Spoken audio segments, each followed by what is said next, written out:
Treasure Island by Robert Louis Stevenson. Read by Adrian Pretzelis. Part 2. The Sea Cook. Chapter 7. I Go to Bristol. It was longer than the squire imagined ere we were ready for the sea, and none of our first plans, not even Dr. Livesey's, of keeping me beside him, could be carried out as we intended. The doctor had to go to London for a physician to take charge of his practice. The squire was hard at work at Bristol, and I lived on at the Hall under the charge of old Redruth, the gamekeeper, almost a prisoner, but full of sea dreams and the most charming anticipations of strange islands and adventures. I brooded by the hour together over the map, all the details of which I well remembered. Sitting by the fire in the housekeeper's room, I approached that island in my fancy from every possible direction. I explored every acre of its surface. I climbed 1,000 times to that tall hill they called the Spyglass, and from the top enjoyed the most wonderful and changing prospects. Sometimes the isle was thick with savages with whom we fought, sometimes full of dangerous animals that hunted us. But in all my fancies nothing occurred to me so strange and tragic as our actual adventures. So the weeks passed on till one fine day there came a letter addressed to Dr. Livesey, with this addition: to be opened in the case of his absence by Tom Redruth or young Hawkins. Obeying this order we found, or rather I found, for the gamekeeper was a poor hand at reading anything but print, the following important news. Old Anchor Inn, Bristol, March 1, 17. Dear Livesey, as I do not know whether you are at the Hall or still in London, I send this in double to both places. The ship is bought and fitted. She lies at anchor, ready for sea. You never imagined a sweeter schooner. A child might sail her. 200 tons. Name Hispaniola. I got her through my friend Blandley, who has proved himself throughout the most surprising trump. The admirable fellow literally slaved in my interest, and so, I may say, did everyone in Bristol as soon as they got wind of the port we sailed for. Treasure, I mean. Redruth, said I, interrupting the letter. Dr. Livesey will not like that. The squire has been talking after all. Well, who's the better right? Growled the gamekeeper. A pretty rum go if Squire ain't to talk for Dr. Livesey, I should think. At that I gave up all attempt at commentary and read straight on. Blandley himself found the Hispaniola, and by the most admirable management got her for the merest trifle.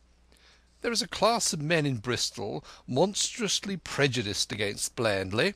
They go the length of declaring that this honest creature would do anything for money, that the Hispaniola belonged to him, and that he sold it to me absurdly high. The most transparent calumnies. None of them dare, however, to deny the merits of the ship. So far there was not a hitch. The workpeople, to be sure, riggers and what not, were most annoyingly slow, but time cured that. It was the crew that troubled me. I wished to round up a score of men, in case of navies, buccaneers, or the odious French, and I had the worry of the deuce itself to find so much as half a dozen, till the most remarkable stroke of fortune brought me the very man that I required. I was standing on the dock when, by the merest accident, I fell into talk with him. I found he was an old sailor, kept a public house, knew all the seafaring men in Bristol, had lost his health ashore, and wanted a good berth as cook to get to sea again. He had hobbled down there that morning, he said, to get a smell of the salt. I was monstrously touched, so would you have been, and out of pure pity I engaged him on the spot to be ship's cook. Long John Silver he is called, and has lost a leg, but that I regarded as a recommendation, since he lost it in his country's service under the immortal Hawke. He has no pension, Livesey. Imagine the abominable age we live in. Well, sir, I thought I had only found a cook, but it was a crew I had discovered. Between Silver and myself we got together in a few days a company of the toughest old salts imaginable, not pretty to look at, but fellows, by their faces, of the most indomitable spirit. I declare we could fight a frigate. Long John even got rid of 2 out of the 6 or 7 I had already engaged. He showed me in a moment that they were of just the sort of freshwater swabs we had to fear in an adventure of importance.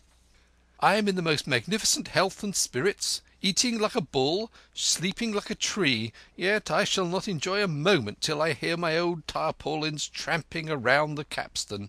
Seaward ho! Hang the treasure! It's the glory of the sea that has turned my head. So now, Livesey, come post. Do not lose an hour, if you respect me. Let young Hawkins go at once to see his mother with Redruth for a guard, and then both come full speed to Bristol. John Trelawney. P.S. I did not tell you that Blandley, who, by the way, is to send a consort after us if we don't turn up by the end of August, had found an admirable fellow for sailing master, a stiff man, which I regret, but in all other respects a treasure. Long John Silver unearthed a very competent man for a mate, a man called Arrow. I have a boatswain who pipes, Livesey, so things shall go man-of-war fashion on board the good ship Hispaniola. I forgot to tell you that Silver is a man of substance. I know of my own knowledge that he has a banker's account which has never been overdrawn. He leaves his wife to manage the inn, and as she is a woman of colour, a pair of old bachelors like you and I may be excused for guessing that it is the wife, quite as much as the health, that sends him back to roving. J.T. P.P.S. Hawkins may stay 1 night with his mother. J.T. You can fancy the excitement into which that letter put me. I was half beside myself with glee, and if ever I despised a man, it was old Tom Redruth, who could do nothing but grumble and lament. Any of the under gamekeepers would gladly have changed places with him, but such was not the squire's pleasure, and the squire's pleasure was like law among them all.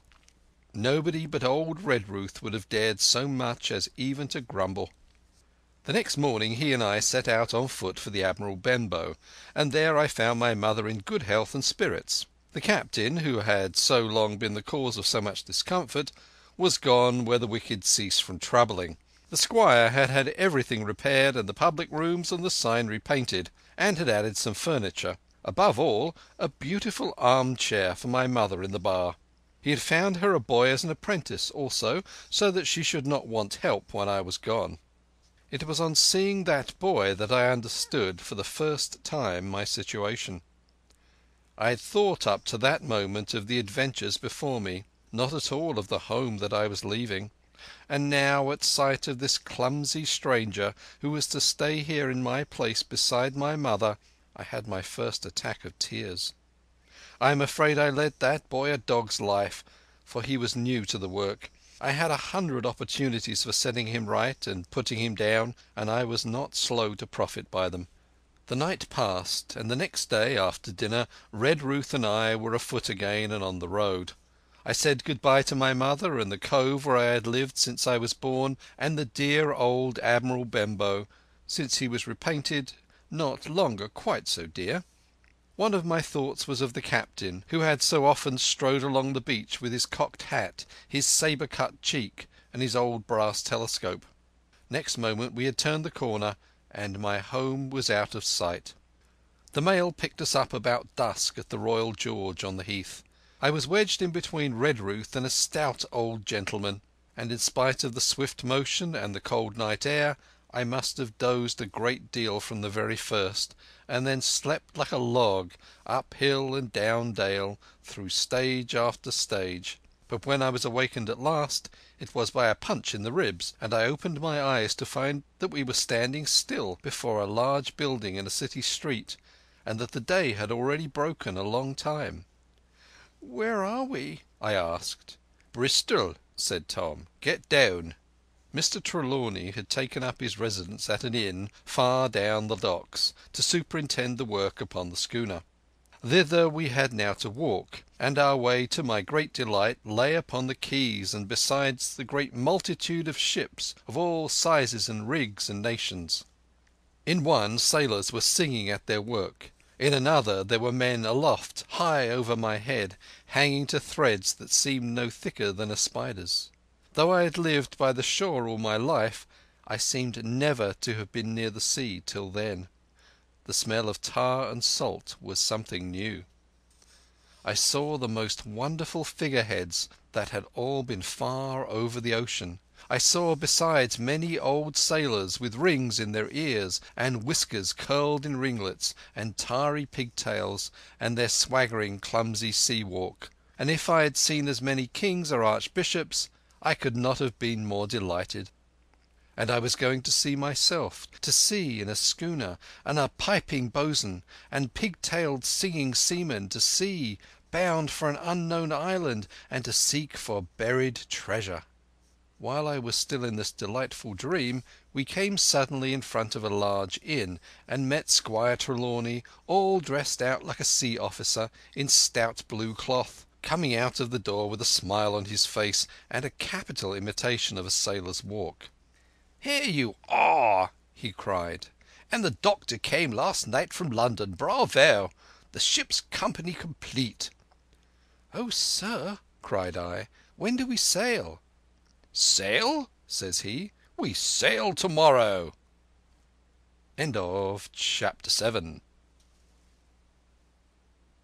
Chapter 8. At the Sign of the Spyglass.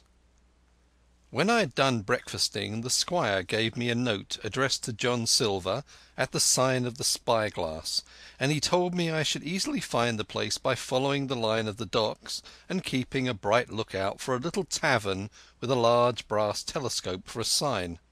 I set off, overjoyed at this opportunity to see some more of the ships and seamen, and picked my way among a great crowd of people and carts and bales, for the dock was now at its busiest, until I found the tavern in question.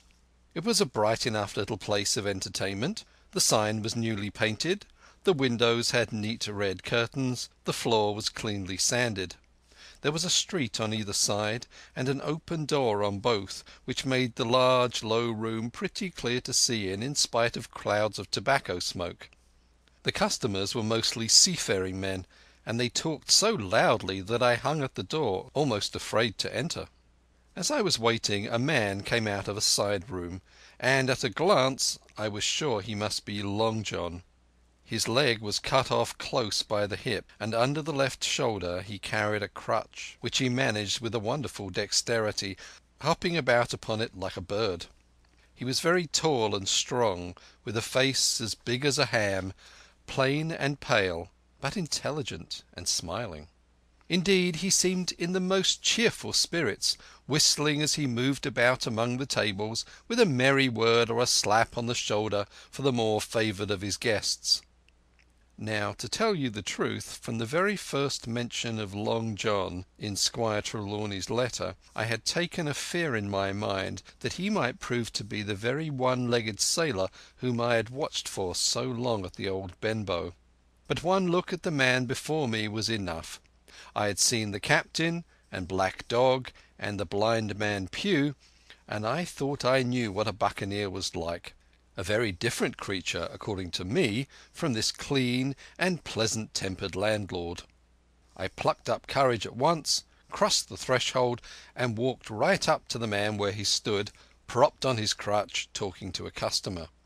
"Mr. Silver, sir?" I asked, holding out the note. "Yes, my lad," said he, "such is my name, to be sure. And who may you be?" And when he saw the squire's letter, he seemed to me to give something almost like a start. "Oh," said he quite aloud, and offering his hand, "I see. You are a new cabin boy. Pleased I am to see you." And he took my hand in his large firm grasp. Just then one of the customers at the far side rose suddenly and made for the door. It was close by him, and he was out in the street in a moment. But his hurry had attracted my notice, and I recognized him at a glance. It was the tallow-faced man, wanting 2 fingers, who had come first to the Admiral Benbow. "Oh!" I cried. "Stop him! It's Black Dog." "I don't care two coppers who he is," cried Silver, "but he hasn't paid his score. Hurry! Run and catch him!" One of the others, who was nearest the door, leapt up and started in pursuit. "If he were Admiral Hawk he shall pay his score," said Silver, and then, relinquishing my hand, "Who did you say he was?" he asked. "Black what?" "Black Dog," said I. "Has Mr. Trelawney not told you of the Buccaneers? He was one of them." "So?" cried Silver. "In my house? Ben, run and help Harry. One of those swabs, was he? Was that you drinking with him, Morgan? Step up here."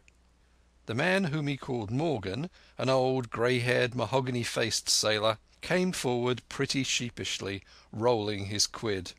"Now, Morgan," said Long John very sternly, "you never clapped your eyes on that black dog before, did you now?" "Not I, sir," said Morgan with a salute. "You didn't know his name, did you?" "No, sir." "By the powers, Tom Morgan, it's good for you!" exclaimed the landlord. "If you had been mixed up with the like of that, you would never have put another foot in my house, you may lay to that. And what was he saying to you?" "I don't rightly know, sir," answered Morgan. "Do you call that a head on your shoulders or a blessed dead eye?" cried Long John. "Don't rightly know, don't you? Perhaps you don't happen to rightly know who you were speaking to, perhaps? Come now, what was he jawing? Voyages, captain, ships? Pipe up. What was it?" "We was a talking of keel hauling," answered Morgan. "Keel hauling, was ye? And a mighty suitable thing too, and you may lay to that. Get back to your place for a lubber, Tom." And then, as Morgan rolled back to his seat, Silver added to me in a confidential whisper that was very flattering, as I thought, "He's quite an honest man, Tom Morgan, only stupid. And now," he ran on again loud, "let's see, Black Dog? No, I don't know that name, not I. Yet I kind of think, yes, I've seen the swab. He used to come here with a blowing beggar, he used." "That he did, you may be sure," said I. "I knew that blind man too. His name was Pugh." "It was!" cried Silver, now quite excited. "Pugh! That was his name for certain. Ah, he looked a shark, he did. And if we run down this Black Dog now, there'll be news for Captain Trelawney. Ben's a good runner. Few seamen run better than Ben. He should have run him down hand over hand, by the powers. He talked of keel hauling, did he? I'll keel haul him." All the time he was jerking out these phrases he was stumping up and down the tavern on his crutch, slapping tables with his hand, and giving such a show of excitement as would have convinced an Old Bailey judge or a Bow Street runner. My suspicions had been thoroughly reawakened on finding Black Dog at the spyglass, and I watched the cook narrowly. But he was too deep and too ready and too clever for me, and by the time the two men had come back out of breath and confessed that they had lost the track in a crowd and been scolded like thieves, I would have gone bail for the innocence of Long John Silver. "Now see here, Hawkins," said he, "here's a blessed hard thing on a man like me now, ain't it? There's Captain Trelawney. What's he to think? Here I have this confounded son of a Dutchman sitting here in my own house, drinking of my own rum. Here you comes and tells me of it plain, and here I let him give us all the slip before my blessed deadlights. Now, Hawkins, you do me justice with the captain. You're a lad, you are, but you're as smart as paint. I see that when you first came in. Now, here it is. What could I do with this old timber I hobble on? When I was a A.B. master mariner, I'd have come alongside him hand over hand and broached him into a brace of old shakes, I would. And now—" And then all of a sudden he stopped, and his jaw dropped as though he had remembered something. "The score!" he burst out. "3 goes a rub! Why, shiver my timbers if I hadn't forgotten my score." and falling on a bench he laughed till the tears ran down his cheeks. I could not help joining, and we laughed together, peal after peal, till the tavern rang again. "Why, what a precious old sea calf I am!" he said at last, wiping his cheeks. "You and me should get on well, Hawkins, for I'll take my Davy I should be rated ship's boy. But come now, stand by to go about. This won't do. Duty is duty, messmates. I'll put on my old cocked hat and step along you to Captain Trelawney and report this here affair. For, mind you, it's serious, young Hawkins, and neither you nor me's come out of it with what I should make so bold as to call credit. No, you neither, says you. Not smart. None of the pair of us smart. But dash my buttons, that were a good un about my score." And he began to laugh again, and that so heartily that though I did not see the joke as he did, I was again obliged to join him in his mirth. On our little walk along the quays he made himself the most interesting companion, telling me about the different ships that we passed by, their rig, tonnage, nationality, explaining the work that was going forward, how one was discharging, another taking in cargo, and a third making ready for sea, and every now and then telling me some little anecdote of ships or seamen, or repeating a nautical phrase till I had learned it perfectly. I began to see that here was one of the best of possible shipmates. When we got to the inn, the squire and Dr. Livesey were seated together, finishing a quart of ale with a toast in it before they should go aboard the schooner on a visit of inspection. Long John told the story from first to last, with a great deal of spirit and the most perfect truth. "That was how it were, now, weren't it, Hawkins?" he would say now and again, and I could always bear him entirely out. The two gentlemen regretted that Black Dog had got away, but we all agreed that there was nothing to be done, and after he had been complimented, Long John took up his crutch and departed. "All hands aboard for 4 this afternoon," shouted the squire after him. "Aye, aye, sir," cried the cook in the passage. "Well, squire," said Dr. Livesey, "I don't put much faith in your discoveries as a general thing, but I will say this. John Silver suits me." "That man's a perfect trump," declared the squire. "And now," added the doctor, "Jim may come on board with us, may he not?" "To be sure he may," said the squire. "Take your hat, Hawkins, and we'll see the ship." Chapter 9. Powder and Arms. The Hispaniola lay some way out, and we went under the figureheads and around the sterns of many other ships, and their cables sometimes grated beneath our keel and sometimes swung above us.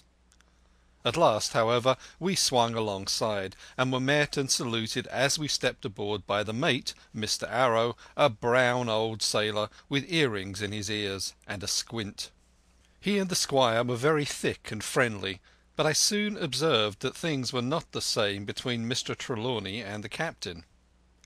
This last was a sharp-looking man who seemed angry with everything on board, and was soon to tell us why, for we had hardly got down into the cabin when a sailor followed us.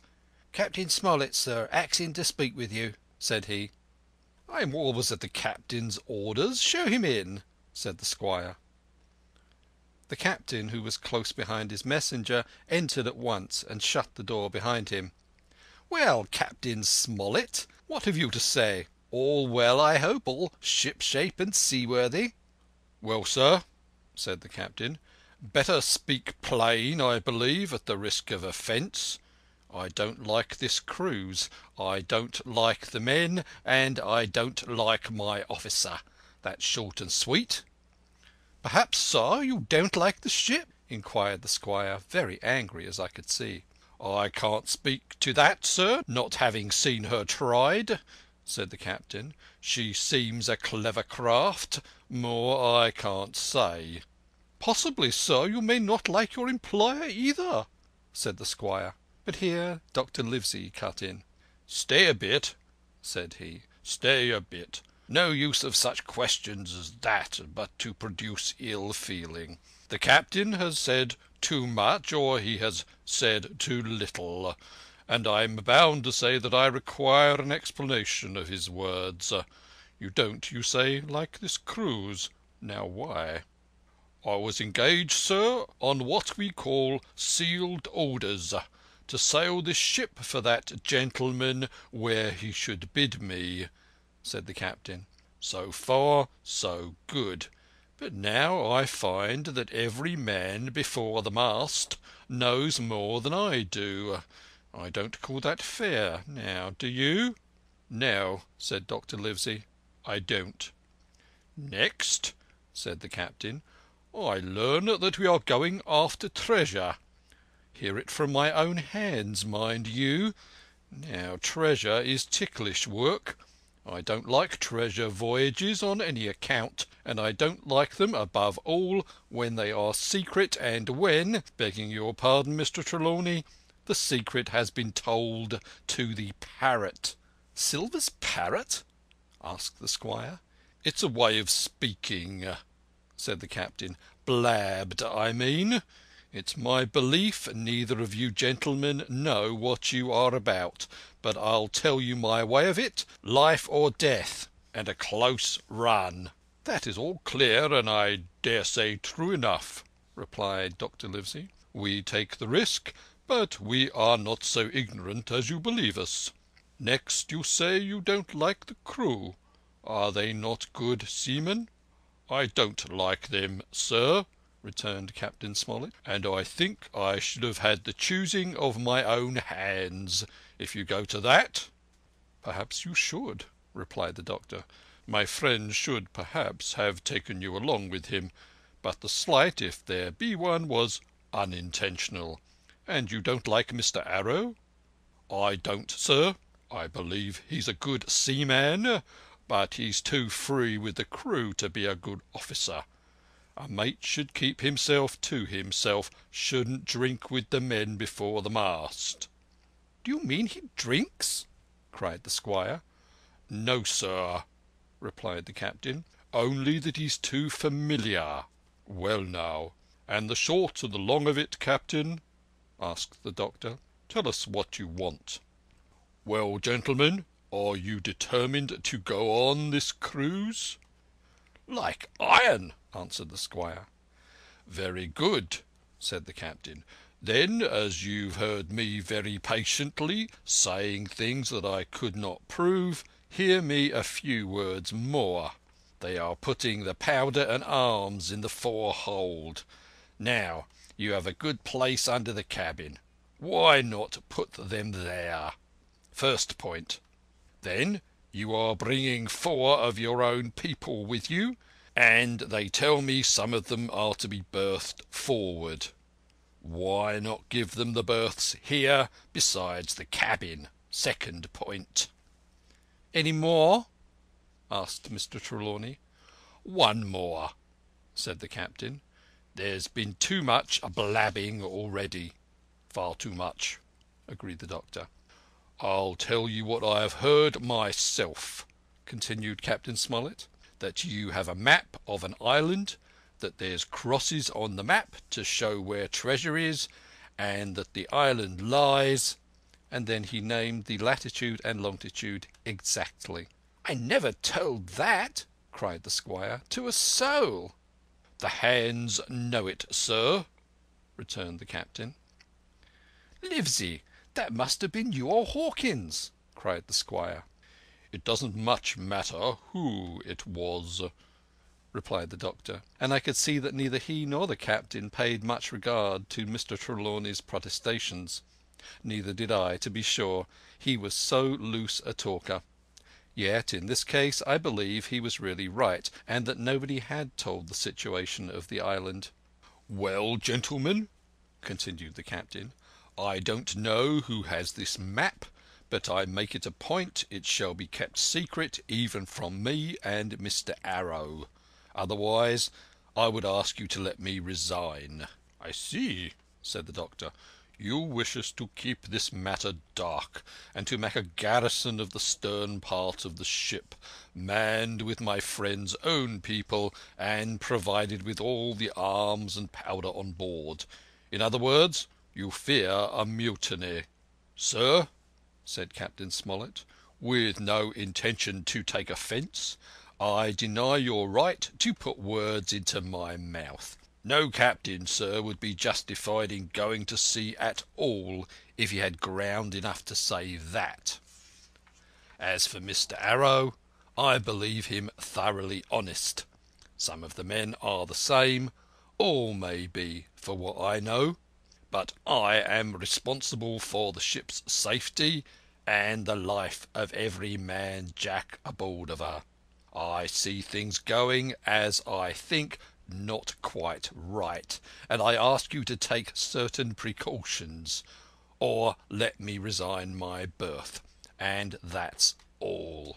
Captain Smollett, began the doctor with a smile, did you ever hear the fable of the mountain and the mouse? You'll excuse me, I dare say, but you remind me of that fable. When you came in here, I'll stake my wig you meant more than this. Doctor, said the captain, you are smart. When I came in here, I meant to get discharged. I had no thought that Mr. Trelawney would hear a word. No more I would, cried the squire. Had Livesey not been here, I should have seen you to the deuce.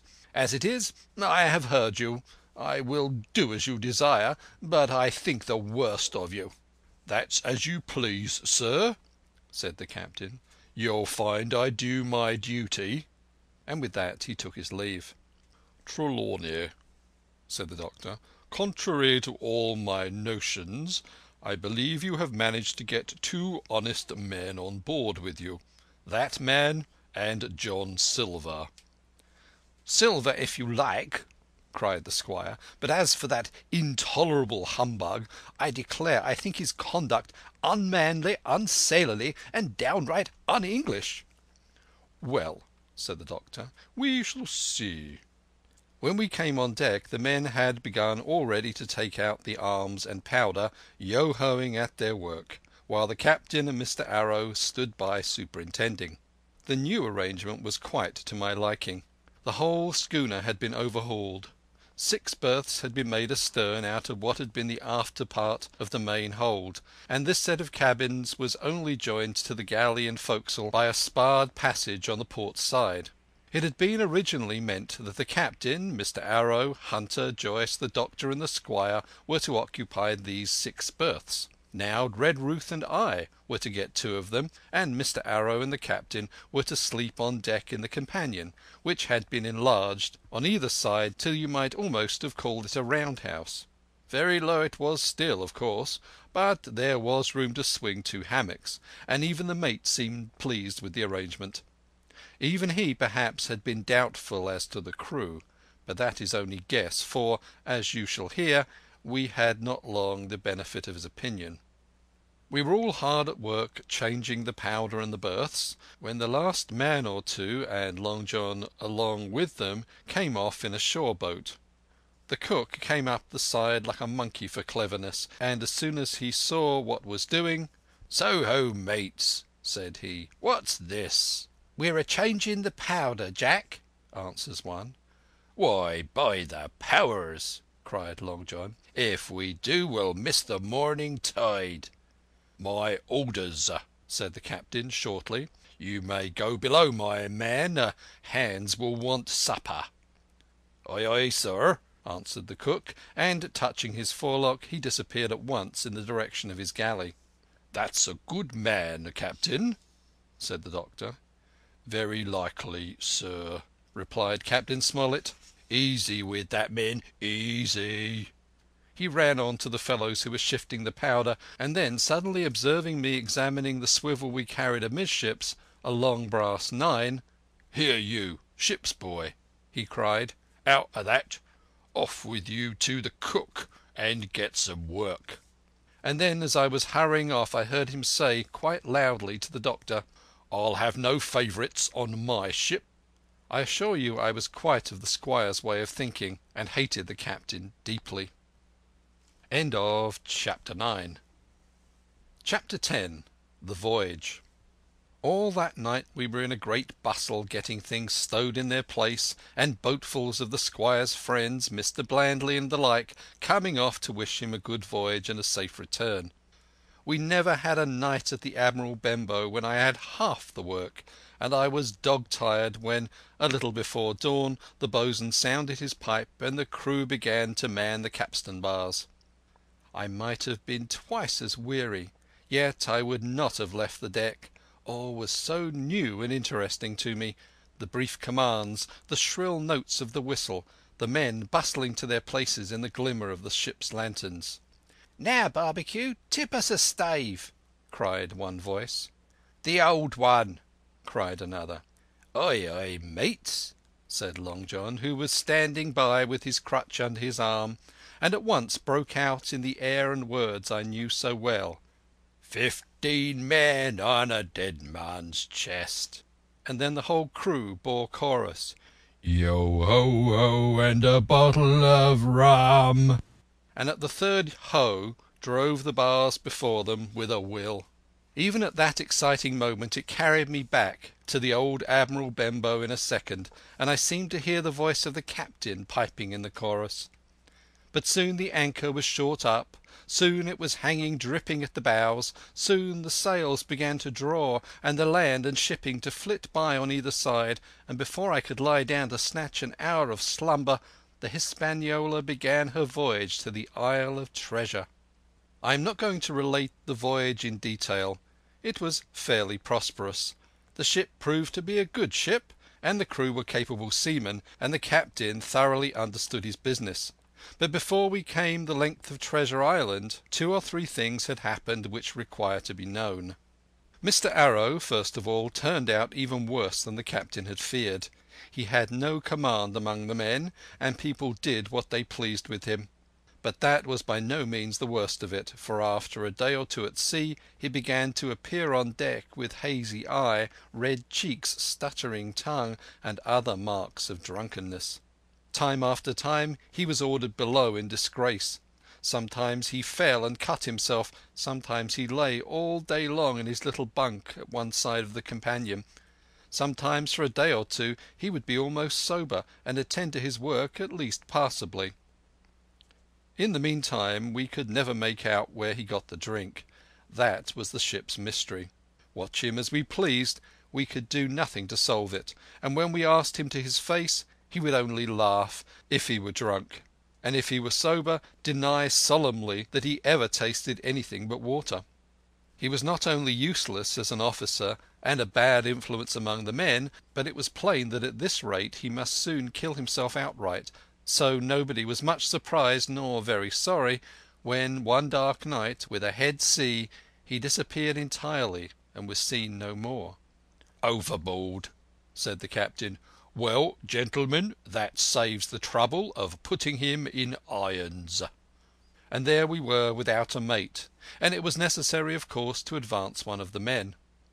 The boatswain, Job Anderson, was the likeliest man aboard, and though he kept his old title, he served in a way as mate.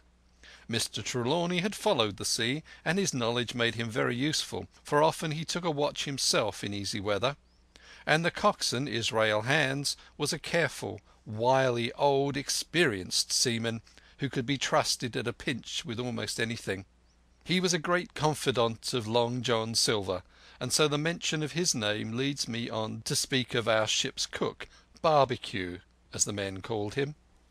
Aboard ship he carried his crutch by a lanyard around his neck, to have both hands as free as possible.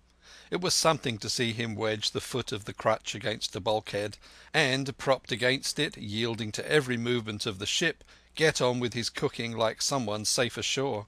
Still more strange was it to see him in the heaviest of weather cross the deck. He had a line or 2 rigged up to help him across the widest spaces.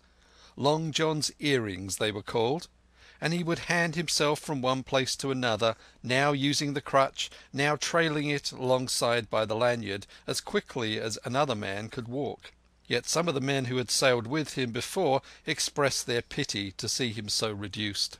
"He's no common man, Barbecue," said the coxswain to me.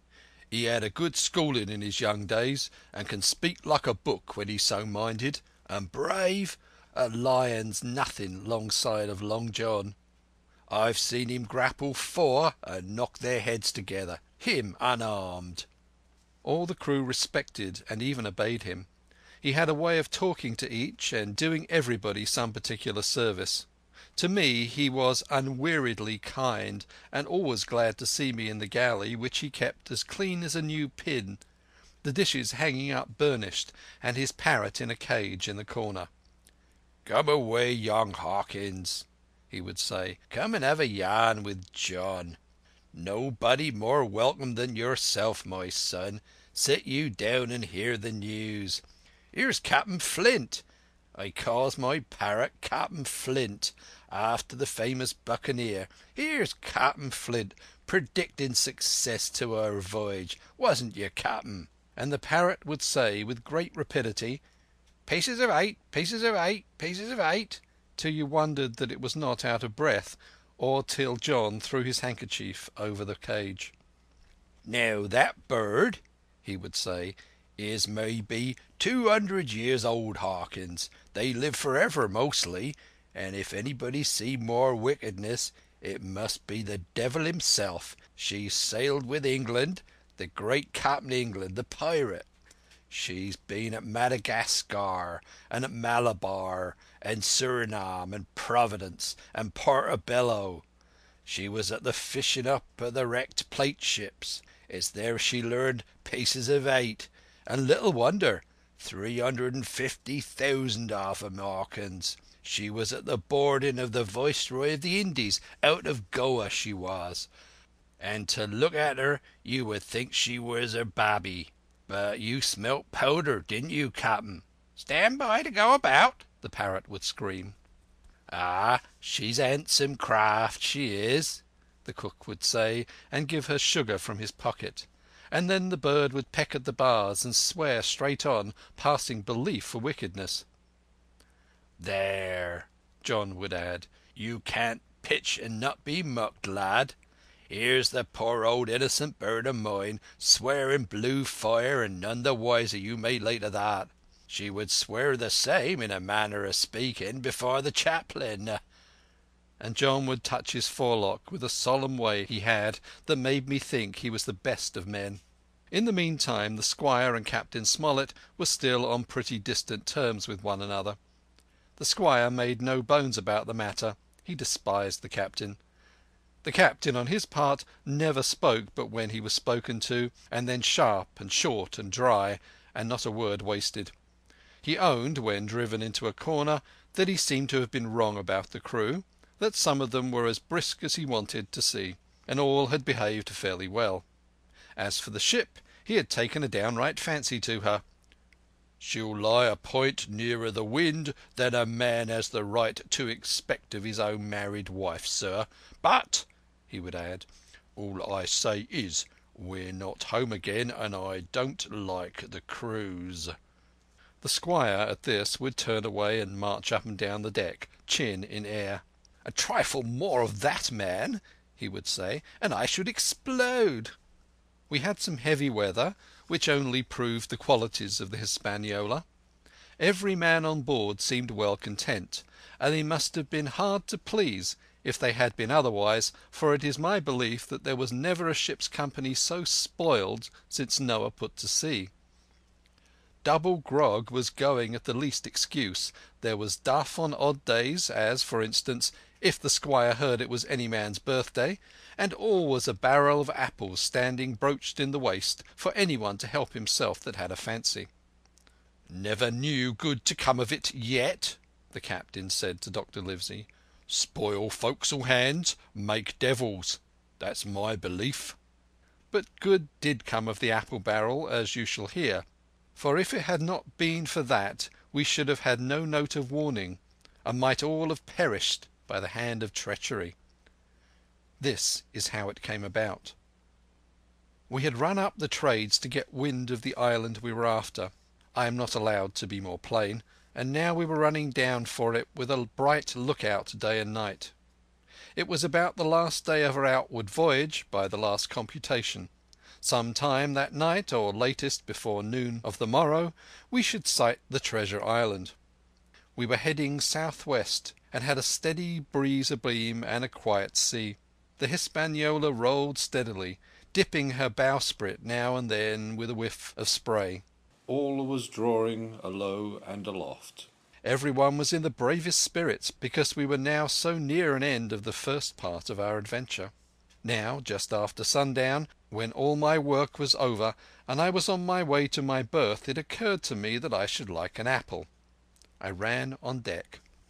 The watch was all forward, looking out for the island.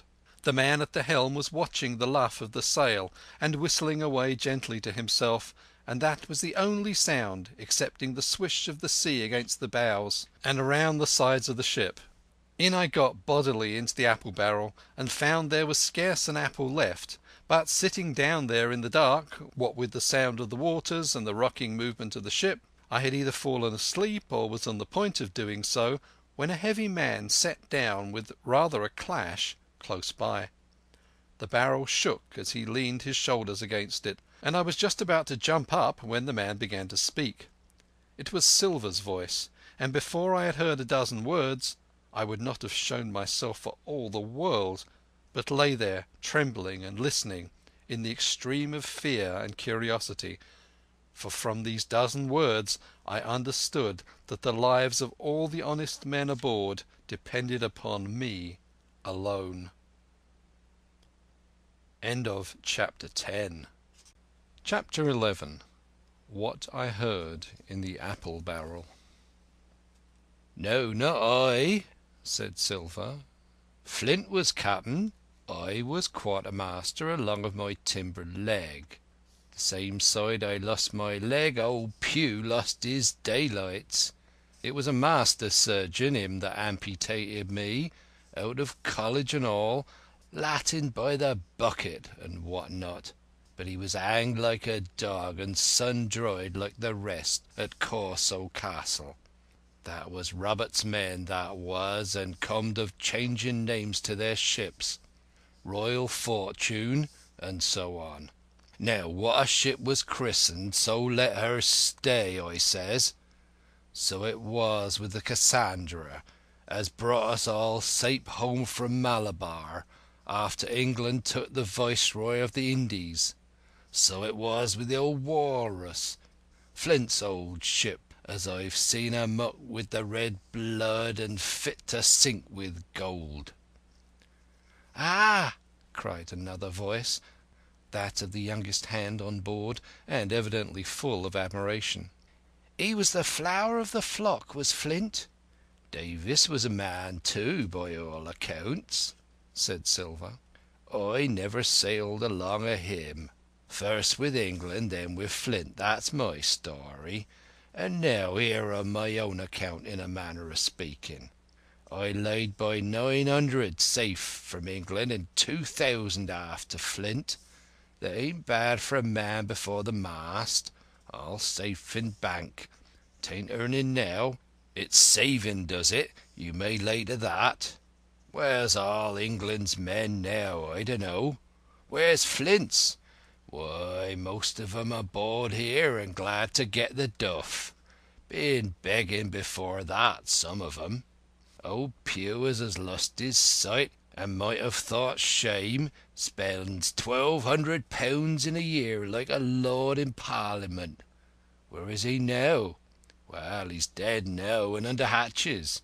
But for 2 years before that, shiver my timbers, the man was starving. He begged and he stole and he cut throats, and starved at that, by the powers." "Well, it ain't much use after all," said the young seaman. "'Tain't much use for fools, you may lay to it. That nor nothing," cried Silver. "But now, you look here. You're young, you are, but you're smart as paint. I see that when I set my eyes on you, and I'll talk to you like a man." You can imagine how I felt when I heard this abominable old rogue addressing another in the very same words of flattery he had used to myself. I think, if I had been able, that I would have killed him through the barrel. Meantime he ran on, little supposing he was overheard. "Here it is about gentlemen of fortune. They lives rough and they risks swinging, but they eat and drink like fighting cocks, and when a cruise is done, why, it's hundreds of pounds instead of hundreds of farthings in their pockets. Now, the most goes for rum and a good fling, and to sea again in their shirts. But that's not the course I lay. I puts it all away, some here, some there, and none too much anywheres by reason of suspicion. I'm 50, mark you. Once back from this cruise, I set up gentleman in earnest. Time enough too, says you. Ah, but I've lived easy in the meantime.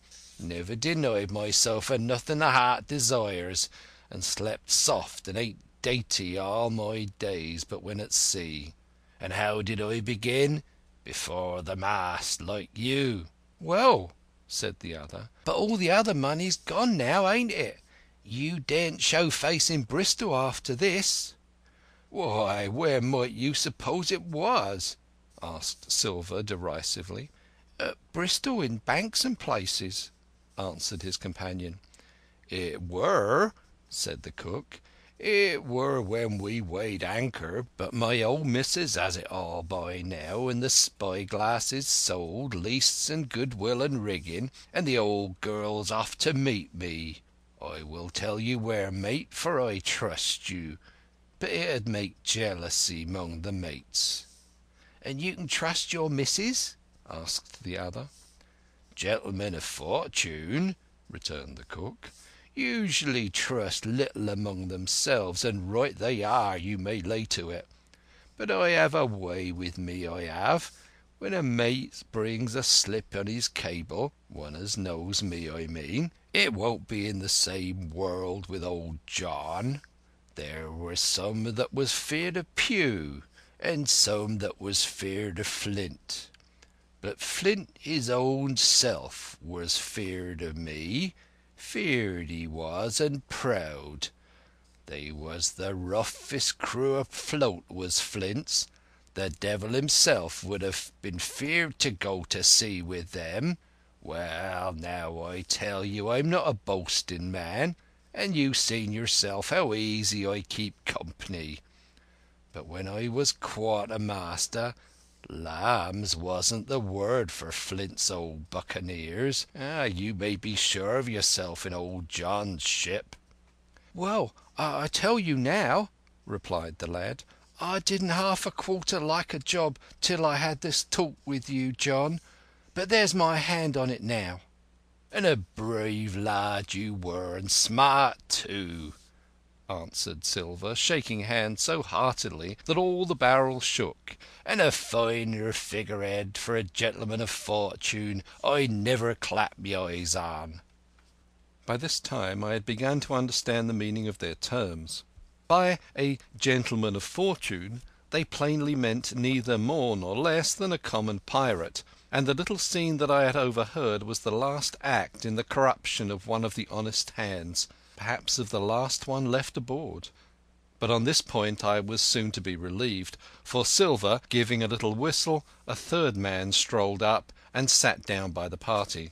"Dick square," said Silver. "Oh, I know Dick was square," returned the voice of the coxswain, Israel Hands. "He's no fool, is Dick." He turned his quid and spat. "But look here," he went on. "Here's what I want to know, Barbecue. How long are we going to stand off and on like a blessed bumboat? I've had almost enough of Captain Smollett. He's hazed me long enough, by thunder. I want to go into that cabin, I do. I want their pickles and wines and that." "Israel," said Silver, "your head ain't much account, nor never was. But you're able to hear, I reckon. Leastways, your ears is big enough. Now here's what I say. You'll birth for'ard, and you'll live hard, and you'll speak soft, and you'll keep sober till I give the word. And you may lay to that, my son." "Well, I don't say no, do I?" growled the coxswain. "What I said is, when? That's what I say." "When? By the powers!" cried Silver. "Well, now, if you want to know, I'll tell you when. The last moment I can manage, and that's when. Here's a first-rate seaman, Captain Smollett, sails the blessed ship for us. Here's this squire and doctor wi' a map and such. I don't know where it is, do I? No more do you, says you. Well, then, I mean this squire and doctor shall find the stuff and help us to get it aboard, by the powers. Then we'll see. If I was sure of you all, sons of double Dutchmen, I'd have Captain Smollett navigate us halfway back again before I struck." "Why, we're all seamen aboard here, I should think," said the lad Dick. "We're all forecastle hands, you mean," snapped Silver. "We can steer a course, but who's to set one? That's what all you gentlemen spit on first and last. If I had my way, I'd have Captain Smollett work us back into the trades at least. Then we'd have no blessed miscalculations and a spoonful of water a day. But I know the sort you are. I'll finish with 'em at the island as soon as the blunt's on board, and a pity it is. But you're never happy till you're drunk. Split my sides, I've a sick heart to sail with the likes of you." "Easy all, Long John," cried Israel. "Who's a crossing of you?" "Why, how many tall ships, think ye now, have I seen laid aboard, and how many brisk lads drawing the Sun Execution Dock?" cried Silver. "And all for this same hurry and hurry and hurry. You hear me? I've seen a thing or two at sea, I have. If you would only lay your course and a point to windward, you would ride in carriages, you would. But not you. I know you. You'll have your mouthful of rum tomorrow and go hang." "Everybody knowed how you was a kind of a chaplain, John. But there's others who could hand and steer as well as you," said Israel. "They liked a bit of fun, they did. They wasn't so high and dry nohow, but took their fling like jolly companions, every one." "So?" said Silver. "Well, and where are they now? Pugh was that sort, and he died a beggar man. Flint was, and he died of rum at Savannah. They was a sweet crew, they was. Only where are they?" "But," asked Dick, "when we do lay them athwart, what are we going to do with them, anyhow?" "There's the man for me!" cried the cook admiringly. "That's what I call business. Well, what would you think? Put 'em ashore like maroons? That would have been England's way. Or cut 'em down like that much pork? That would have been Flint's or Billy Bones." "Billy was the man for that," said Israel. "Dead men don't bite, says he. Well, he's dead now hisself. He knows the long and short on it now, and if ever a rough hand come to port, it was Billy." "Right you are," said Silver, "rough and ready. But mark you here, I'm a easy man. I'm quite the gentleman, says you, but this time it's serious. Duty is duty, mates. I give my vote death. When I'm in Parliament and riding in my coach, I don't want none of these sea lawyers in the cabin a coming home unlooked for like the devil at prayers. Wait is what I say, and when the time comes, why, let her rip." "John," cried the coxswain, "you're a man." "You'll say so, Israel, when you see," said Silver. "Only one thing I claim.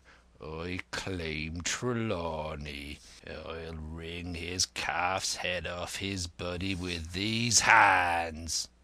Dick, he added, breaking off. "You must jump up like a sweet lad and get me an apple to wet my pipe like." You may fancy the terror I was in. I should have leapt out and run for it if I had found the strength, but my limbs and heart alike misgave me. I heard Dick begin to rise, and then someone seemingly stopped him, and the voice of Hans exclaimed, "Oh, stow that! Don't you get sucking of that bilge, John. Let's have a go of the rum." "Dick," said Silver, "I trust you. I've a gauge on the keg, mind. There's the key. You fill a pannikin and bring it up." Terrified as I was, I could not help thinking to myself that this must have been how Mr. Arrow got the strong waters that destroyed him. Dick was gone but a little while, and during his absence Israel spoke straight on in the cook's ear. It was but a word or two that I could catch, and yet I gathered some important news. For, besides other scraps that tended to the same purpose, this whole clause was audible. "Not another man of 'em will jine." Hence there were still faithful men on board. When Dick returned, one or another of the trio took the pannikin and drank, one "to luck," another with a "here's to old Flint," and Silver himself saying in a kind of song, "Here's to ourself and old your luff, plenty of prizes and plenty of duff." Just then a sort of brightness fell upon me in the barrel, and looking up I found the moon had risen and was slivering the mizzen top and shining white on the lath of the foresail, and almost at the same time the voice on the lookout shouted, "Land ho!" End of Chapter 11. Chapter 12. Council of War. There was a great rush of feet across the deck. I could hear people tumbling up from the cabin and the forecastle, and slipping in an instant outside my barrel. I dived behind the foresail and made a double toward the stern, and came out upon the open deck in time to join Hunter and Dr. Livesey in the rush for the weather bow. There all hands were already congregated. A belt of fog had lifted almost simultaneously with the appearance of the moon. Away to the southwest of us we saw two low hills, about a couple of miles apart, and rising behind one of them a third and higher hill, whose peak was still buried in the fog. All three seemed sharp and conical in figure. So much I saw almost in a dream, for I had not yet recovered from my horrid fear of a minute or two before. And then I heard the voice of Captain Smollett issuing orders. The Hispaniola was laid a couple of points nearer the wind, and now sailed a course that would just clear the island to the east. "And now, men," said the captain when all was sheeted home, "has any one of you ever seen that land ahead?" "I have, sir," said Silver. "I've watered there with a trader I was cooking." "The anchorage is on the south behind an islet, I fancy?" asked the captain.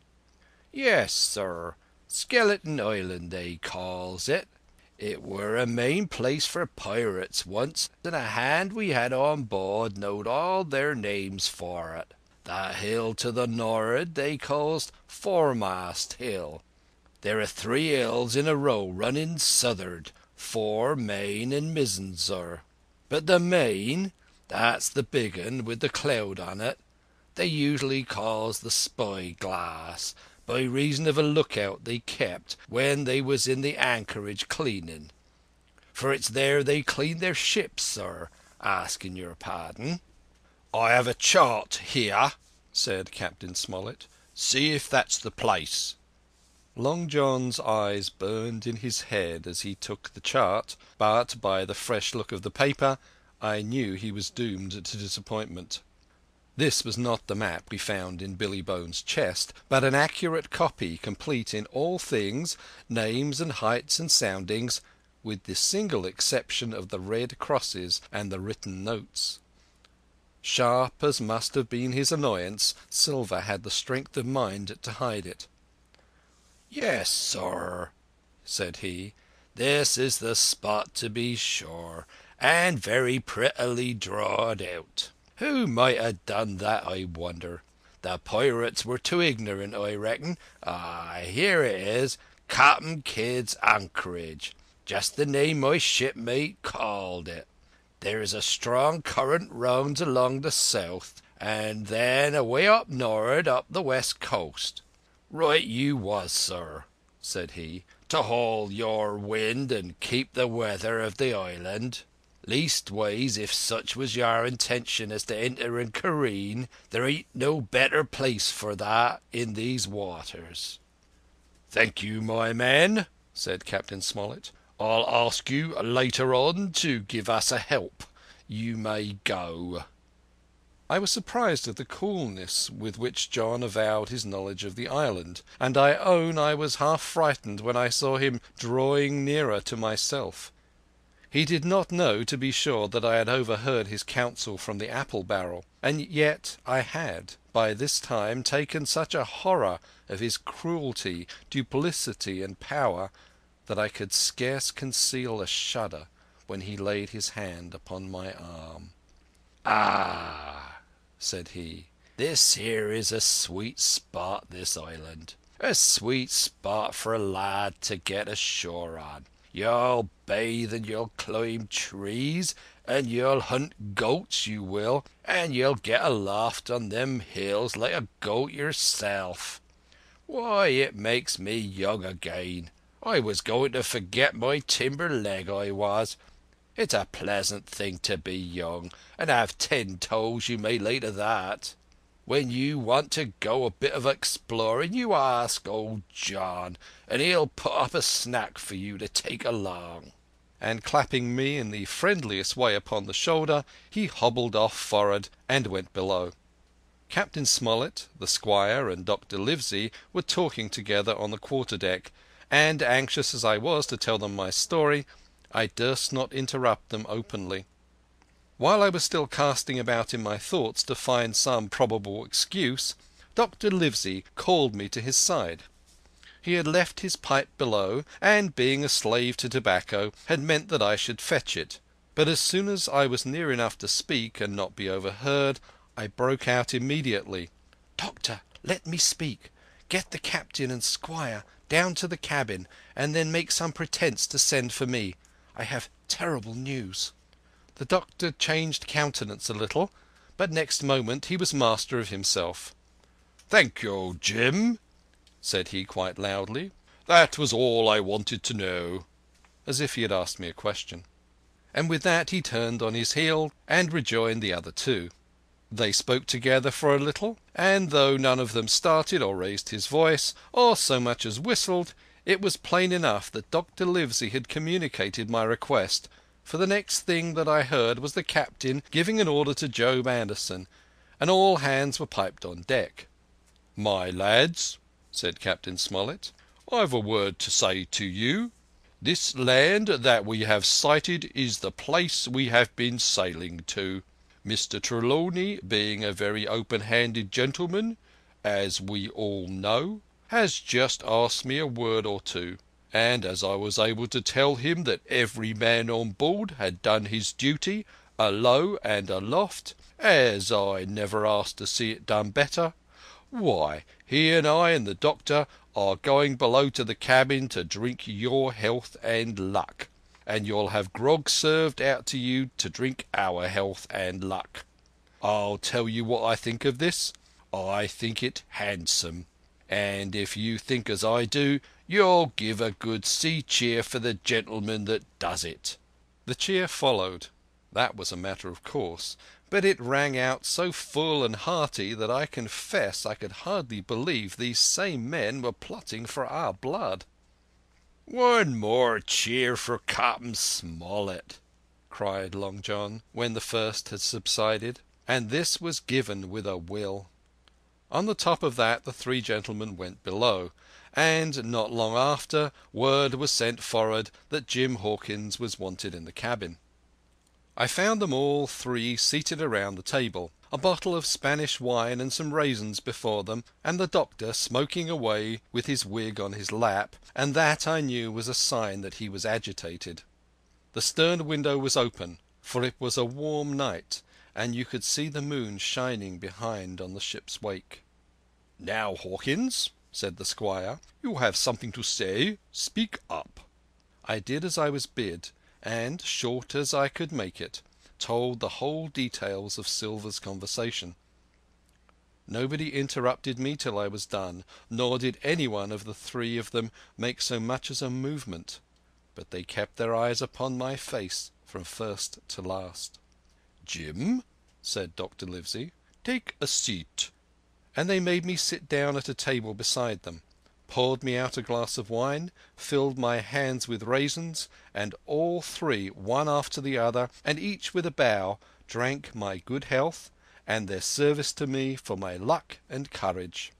"Now, Captain," said the squire, "you were right and I was wrong. I own myself an ass, and I await your orders." "No more an ass than I, sir," returned the captain. "I never heard of a crew that meant to mutiny, but that what signs before, for any man that had an eye in his head to see the mischief and take steps accordingly. But this crew," he added, "beats me." "Captain," said the doctor, "with your permission, that's Silver, a very remarkable man." "He'd look remarkably well from a yard-arm, sir," returned the captain. "But this is talk. This don't lead to anything. I see 3 or 4 points, and with Mr. Trelawney's permission I'll name 'em." "You, sir, are the captain. It is for you to speak," said Mr. Trelawney grandly. "First point," began Mr. Smollett. "We must go on because we can't turn back. If I gave the word to turn about, they would rise at once. Second point, we have time before us, at least until this treasure's found. Third point, there are faithful hands. Now, sir, it's got to come to blows sooner or later, and what I propose is to take time by the forelock, as the saying is, and come to blows some fine day when they least expect it. We can count, I take it, on your own home servants, Mr. Trelawney." "As upon myself," declared the squire. "3, reckoned the captain. "Ourselves make 7, counting Hawkins there. Now, about the honest hands?"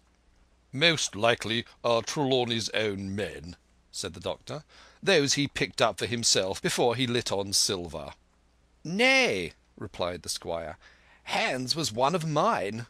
"I did think I could have trusted Hans," added the captain. "And to think that they're all Englishmen," broke out the squire. "Sir, I could find it in my heart to blow the ship up." "Well, gentlemen," said the captain, "the best that I can say is not much.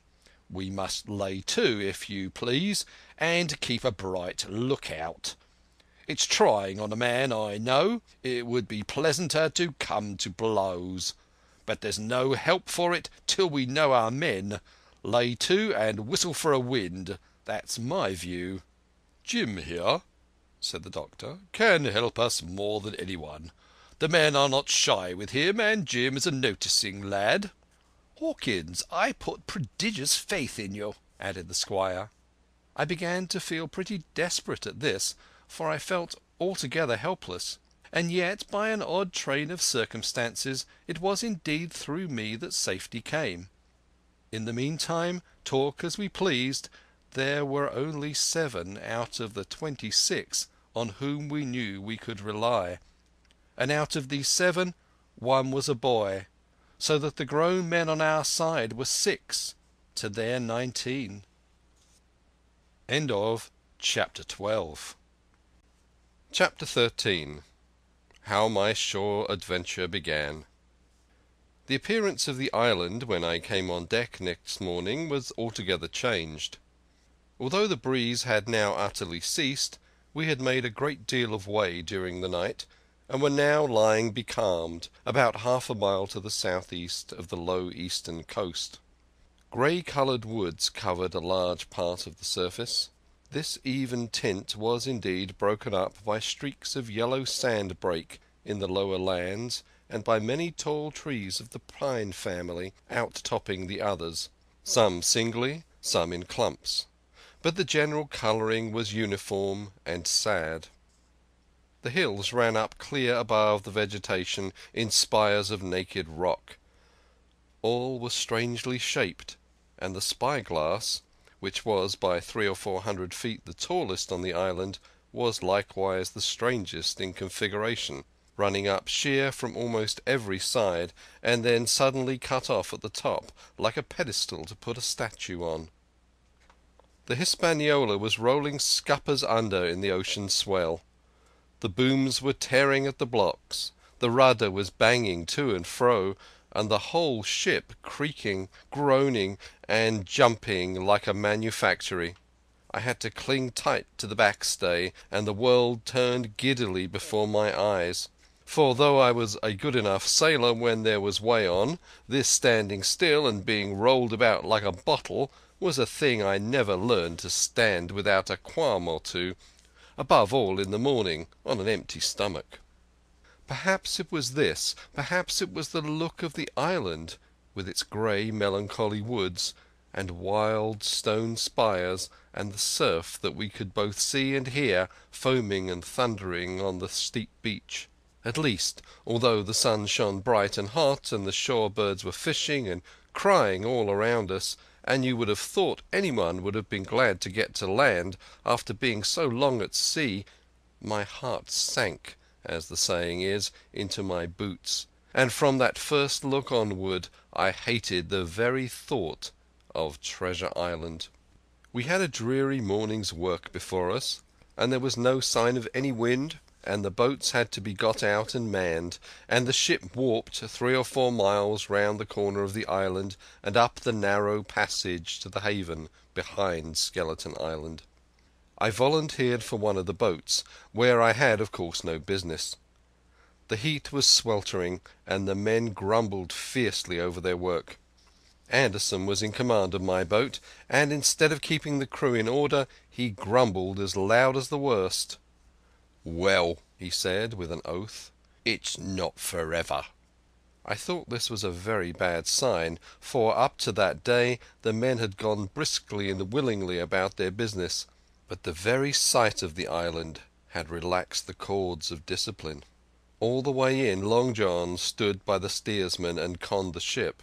He knew the passage like the palm of his hand, and though the man in the chains got everywhere more water than was down on the chart, John never hesitated once.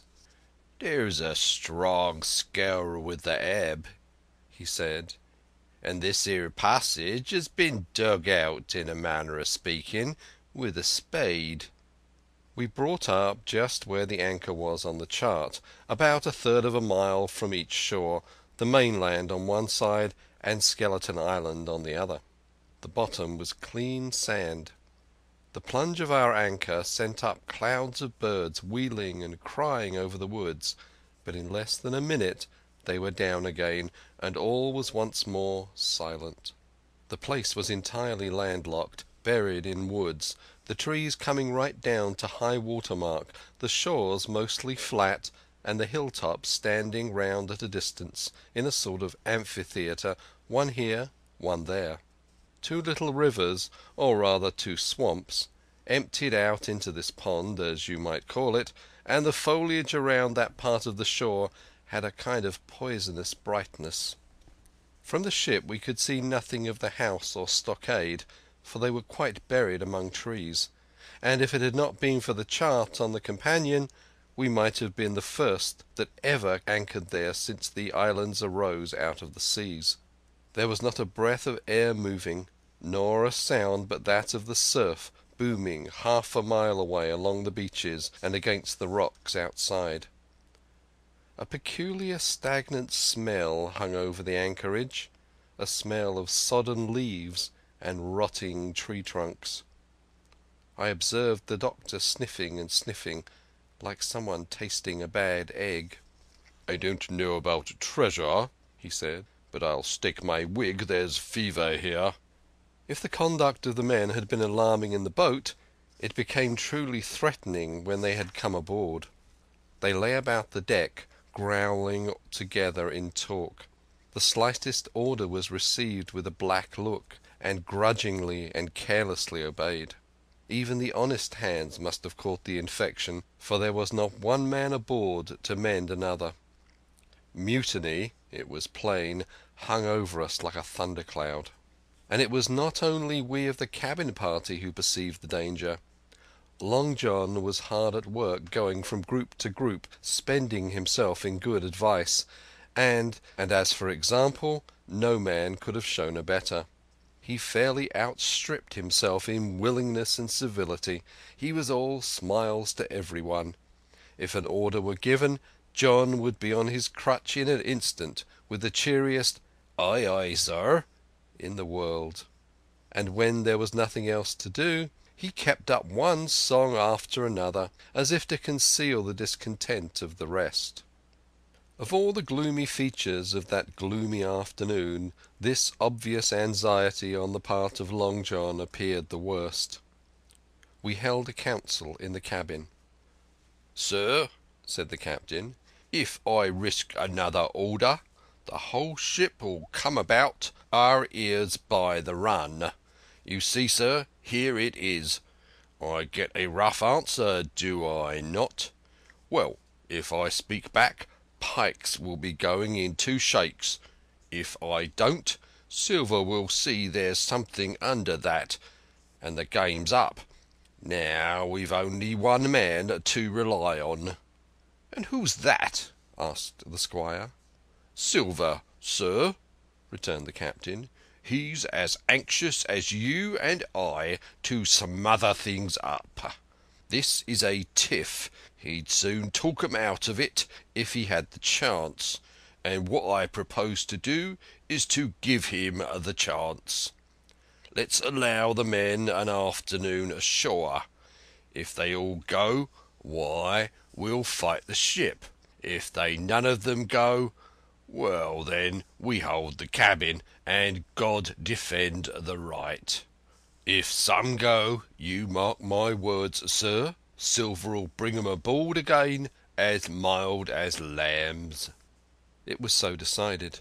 Loaded pistols were served out to all the shore men. Hunter, Joyce, and Redruth were taken into our confidence, and received the news with no less surprise and a better spirit than we had looked for, and then the captain went on deck and addressed the crew. "My lads," said he, "we've had a hot day, and are all tired and out of sorts. A turn ashore'll hurt nobody. The boats are still in the water. You can take the gigs, and as many as please can go ashore for the afternoon. I'll fire a gun half an hour before sundown." I believe the silly fellows must have thought that they would break their shins over treasure as soon as they were landed, for they all came out of their sulks in a moment, and gave a cheer that started the echo in a far-away hill, and sent the birds once more flying and squalling round the anchorage. The captain was too bright to be in the way. He whipped out of sight in a moment, leaving Silver to arrange the party, and I fancy it was as well he did so. Had he been on deck, he could no longer so much as have pretended not to understand the situation. It was as plain as day. Silver was the captain, and a mighty rebellious crew he had of it. The honest hands, and I was soon to see it proved that there were such on board, must have been very stupid fellows. Or rather, I suppose the truth was this, that all hands were disaffected by the example of the ringleaders, only some more, some less, and a few, being good fellows in the main, could neither be led nor driven any farther. It is one thing to be idle and skulk, and quite another to take a ship and murder a number of innocent men. At last, however, the party was made up. 6 fellows were to stay on board, and the remaining 13, including Silver, began to embark. Then it was that there came into my head the first of the mad notions that contributed so much to save our lives. If 6 men were left by Silver, it was plain our party could not take and fight the ship, and since only 6 were left, it was equally plain that the cabin party had no present need of my assistance. It occurred to me at once to go ashore. In a jiffy I had slipped over the side and curled up in the foresheets of the nearest boat, and almost at the same moment she shoved off. No one took notice of me, only the bow oar saying, "Is that you, Jim? Keep your head down." But Silver from the other boat looked sharply over and called out to know if that were me, and from that moment I began to regret what I had done. The crews raced for the beach, and in the boat I was in, having some start and being at once the lighter and the better manned, shot far ahead of her consort, and the bow had struck among the shoreside trees, and I had caught a branch and swung myself out and plunged into the nearest thicket, while Silver and the rest were still 100 yards away. "Jim! Jim!" I heard him shouting. But you may suppose I paid no heed. Jumping, ducking and breaking through, I ran straight before my nose till I could run no longer. End of chapter 13. Chapter 14. The First Blow. I was so pleased at having given the slip to Long John that I began to enjoy myself and look around me with some interest on the strange land that I was in. I had crossed a marshy tract full of willows, bulrushes and odd, outlandish, swampy trees, and now had come out upon the skirts of an open piece of undulating sandy country, about a mile long, dotted with a few pines and a great number of contorted trees not unlike the oak in growth, but pale in the foliage like willows. On the far side of the open stood one of the hills, with 2 quaint craggy peaks shining vividly in the sun. I now felt for the first time the joy of exploration. The isle was uninhabited, but my shipmates I have left behind, and nothing lived in front of me but dumb brutes and fowls. I turned hither and thither among the trees. Here and there were flowering plants unknown to me. Here and there I saw snakes, and one raised his head from a ledge of rock and hissed at me with a noise not unlike the spinning of a top. Little did I suppose that he was a deadly enemy, and the noise was the famous rattle.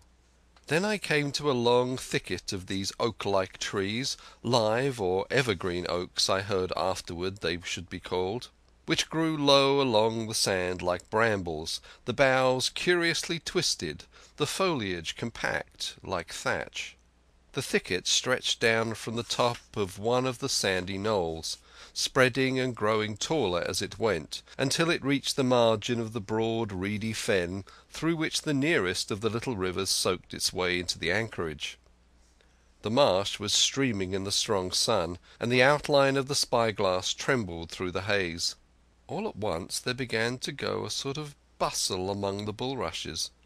A wild duck flew up with a quack, another followed, and soon over the whole surface of the marsh a great cloud of birds hung screaming and circling in the air.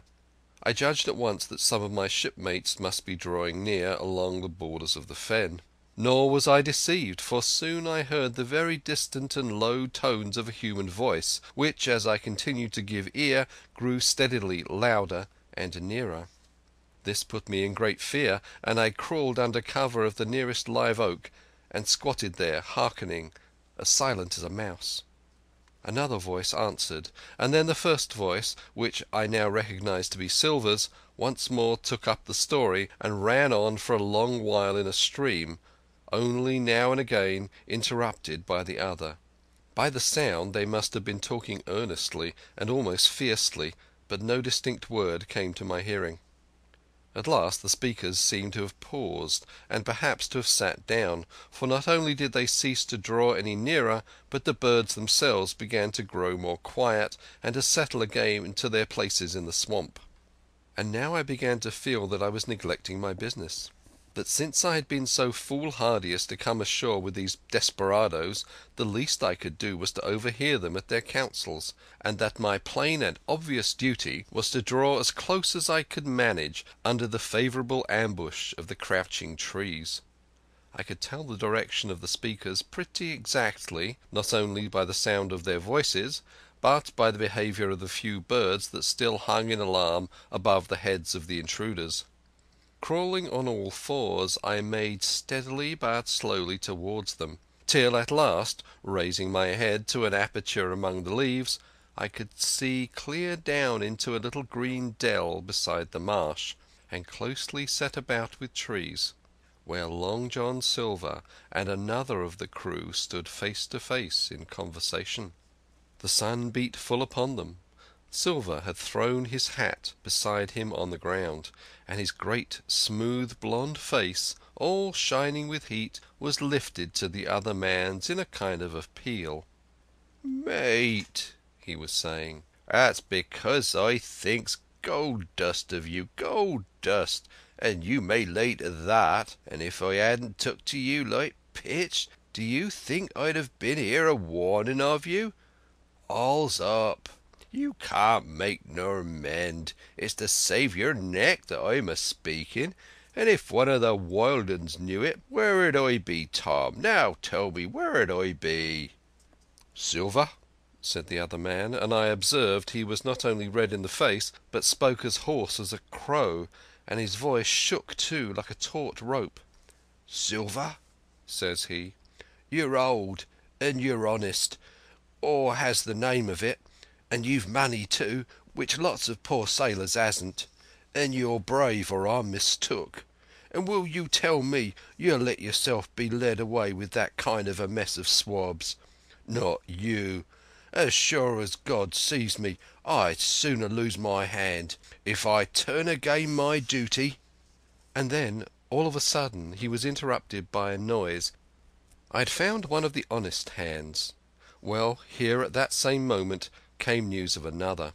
Far away out in the marsh there arose all of a sudden a sound like the cry of anger, then another on the back of it, and then one horrid, long-drawn scream.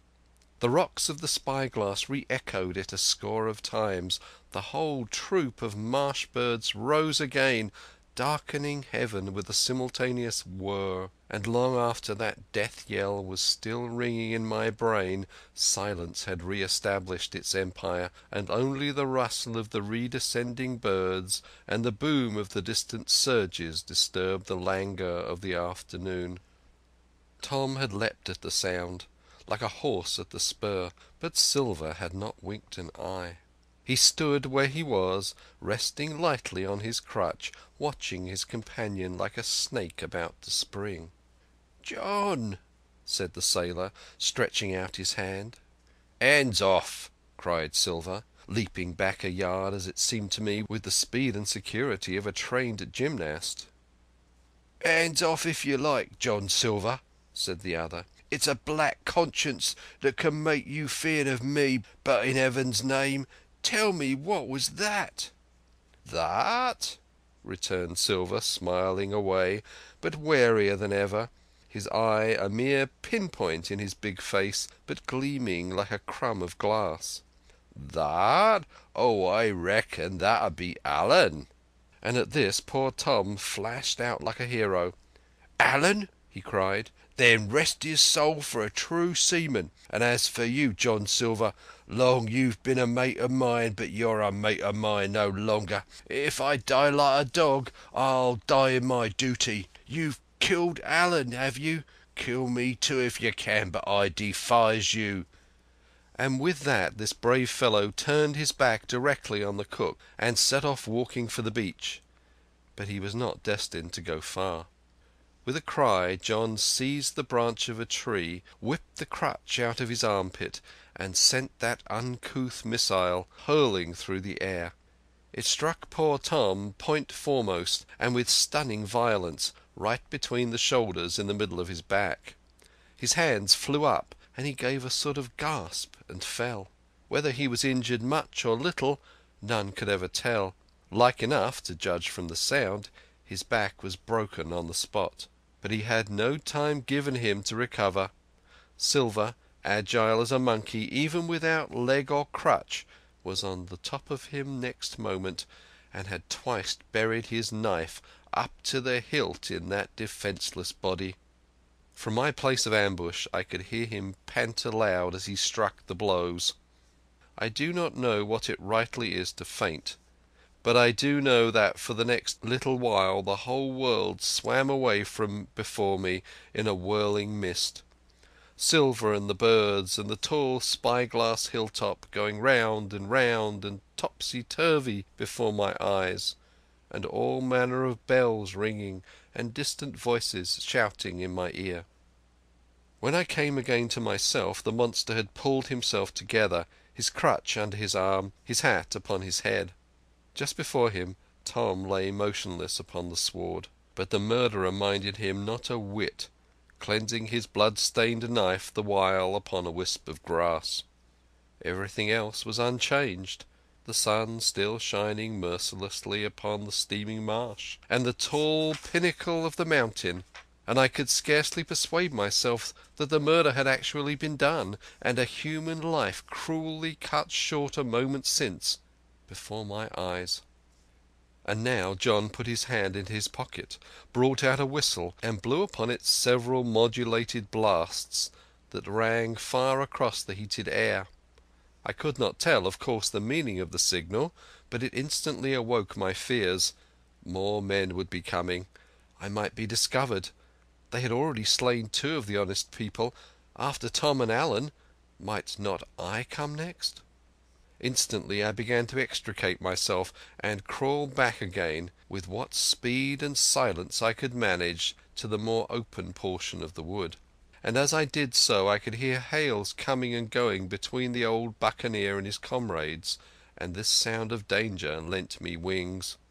As soon as I was clear of the thicket I ran as I never ran before, scarce minding the direction of my flight, so long as it led me from the murderers, and as I ran fear grew and grew upon me, until it turned into a kind of frenzy.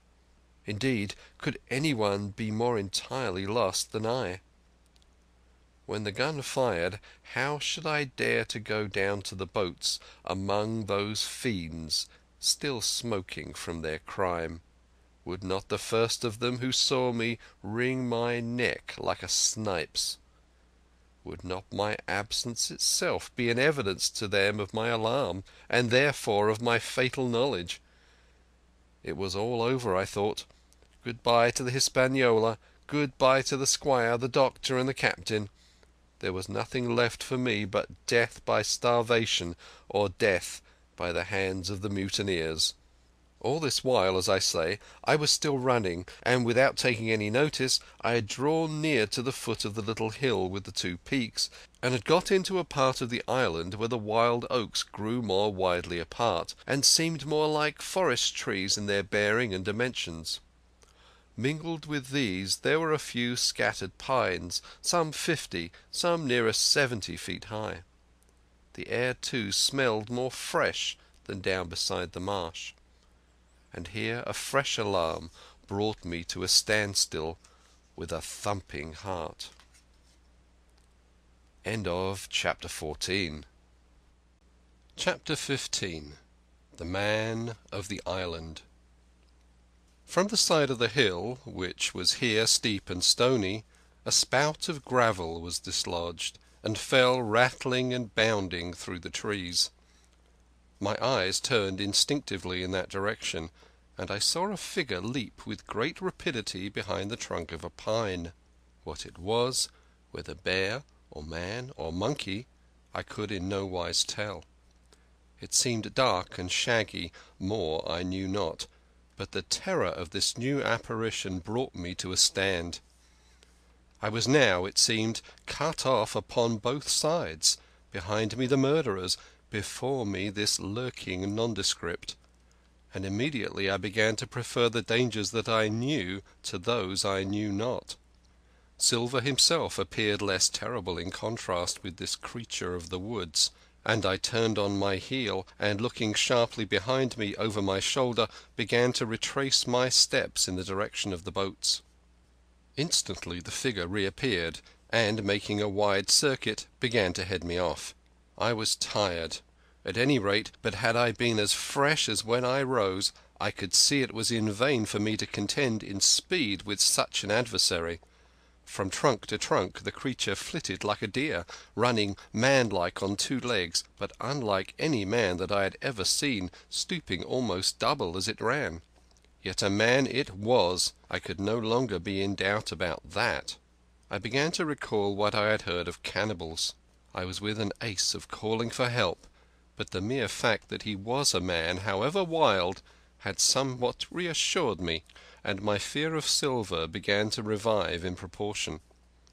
I stood still, therefore, and cast about for some method of escape, and as I was so thinking the recollection of my pistol flashed into my mind. As soon as I remembered I was not defenceless, courage glowed again in my heart, and I set my face resolutely for this man of the island, and walked briskly toward him. He was concealed by this time behind another tree trunk, but he must have been watching me closely, for as soon as I began to move in his direction he reappeared and took a step to meet me. Then he hesitated, drew back, came forward again, and at last, to my wonder and confusion, threw himself on his knees and held out his clasped hands in supplication. At that I once more stopped. "Who are you?" I asked. "Ben Gunn," he answered, and his voice sounded hoarse and awkward, like a rusty lock. "I'm poor Ben Gunn, I am, and I haven't spoke with a Christian these 3 years." I could now see that he was a white man like myself, and that his features were even pleasing. His skin, wherever it was exposed, was burned by the sun. Even his lips were black, and his fair eyes looked quite startling in so dark a face. Of all the beggar men that I had seen or fancied, he was the chief for raggedness. He was clothed with tatters of old ship's canvas and old sea-cloth, and this extraordinary patchwork was all held together by a system of the most various and incongruous fastenings, brass buttons, bits of stick, and loops of tarry gaskin. About his waist he wore an old brass-buckled leather belt, which was the one thing solid in his whole accoutrement. 3 years?" I cried. "Were you shipwrecked?" "Nay, mate," said he, "marooned." I had heard that word, and I knew it stood for a horrible kind of punishment common enough among the buccaneers, in which the offender is put ashore with a little powder and shot, and left behind on some desolate and distant island. "Marooned 3 years agone," he continued, "and lived on goats since then, and berries and oysters. Wherever a man is, says I, a man can do for himself. But, mate, my heart is sore for Christian diet. You mayn't happen to have a piece of cheese about you now? No? Well, many's the long night I have dreamed of cheese, toasted mostly, and woke up again, and here I were." "If ever I can get aboard again," said I, "you shall have cheese by the stone." At this time he had been feeling the stuff of my jacket, smoothing my hands, looking at my boots, and generally in the intervals of his speech showing a childish pleasure in the presence of a fellow creature. But at my last words he perked up into a kind of startled slyness. "If ever you get aboard again, says you?" he repeated. "Why now, who's to hinder you?" "Not you, I know," was my reply. "Oh, and right you was," he cried. "Now you, what do you call yourself, mate?" "Jim," I told him. "Jim, Jim," says he, quite pleased apparently. "Well now, Jim, I've lived that rough as you'd be ashamed to hear of. Now, for instance, you wouldn't think I had had a pious mother to look at me?" he asked. "Why, no, not in particular," I answered. "Ah, well," said he, "but I had, remarkably pious, and I was a civil pious boy, and could rattle off my catechism that fast you couldn't tell one word from another. And here's what it come to, Jim, and it begun with chuck farthing on the blessed gravestones. That's what it begun with.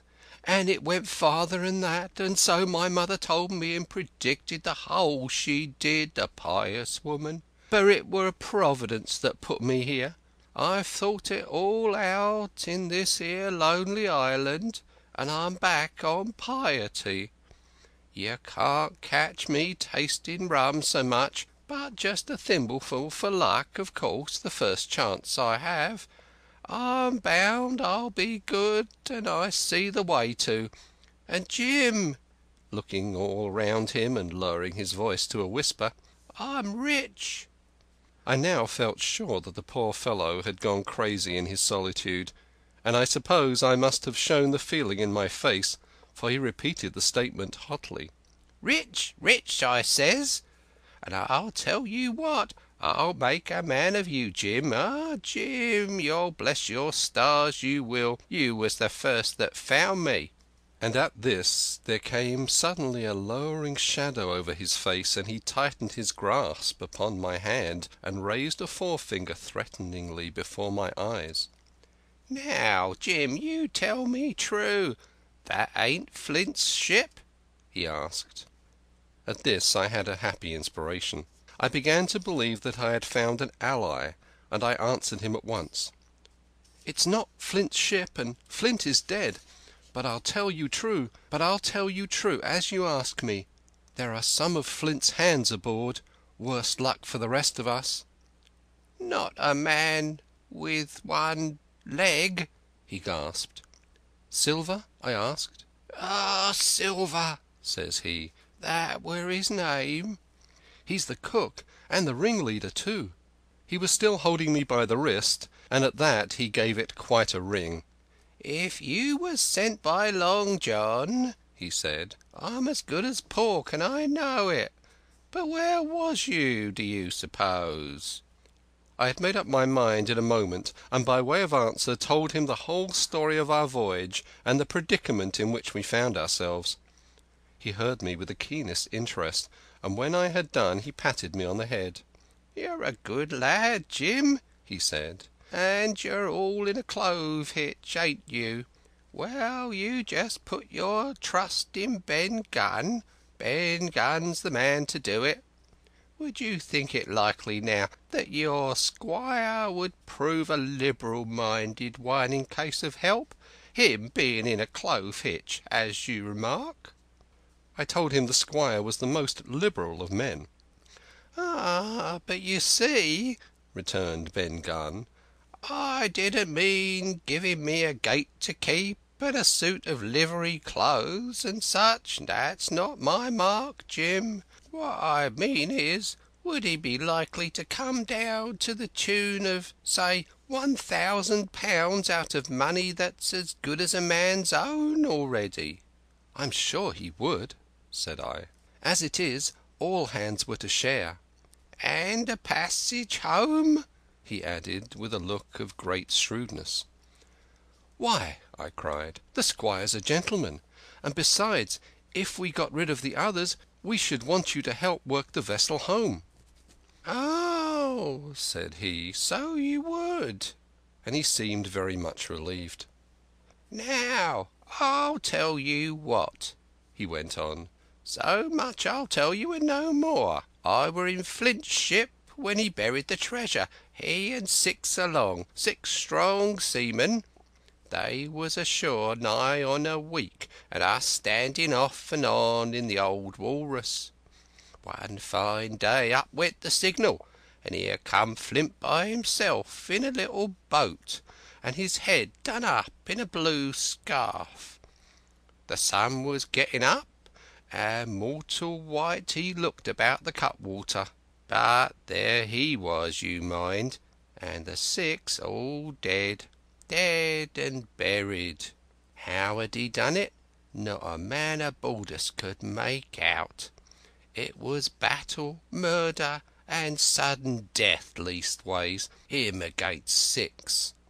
Billy Bones was the mate, Long Johnny was quartermaster, and they asked him where the treasure was. 'Ah,' he says, 'you can go ashore if you like and stay,' he says, 'but as for the ship, she'll be up for more, by thunder. That's what he said. Well, I was in another ship 3 years back, and we sighted this island. Boys, said I, here's Flint's treasure. Let's land and find it. The captain was displeased at that, but my messmates were all of a mind and landed. 12 days they looked for it, and every day they had the worst word for me, until one fine morning all hands went aboard. As for you, Benjamin Gunn, says they, here's a musket, they says, and a spade and a pickaxe. You can stay here and find Flint's money for yourself, they says. Well, Jim, 3 years have I been here, and not a bite of Christian diet from that day to this.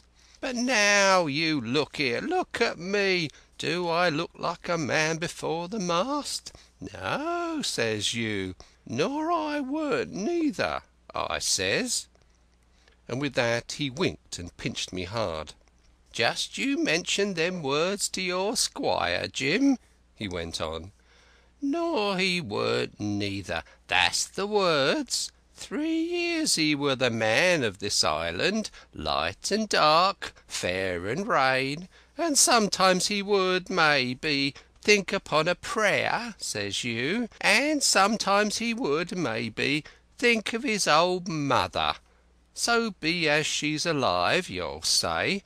But the most part of Gunn's time, this is what you'll say, the most part of his time was took up with another matter.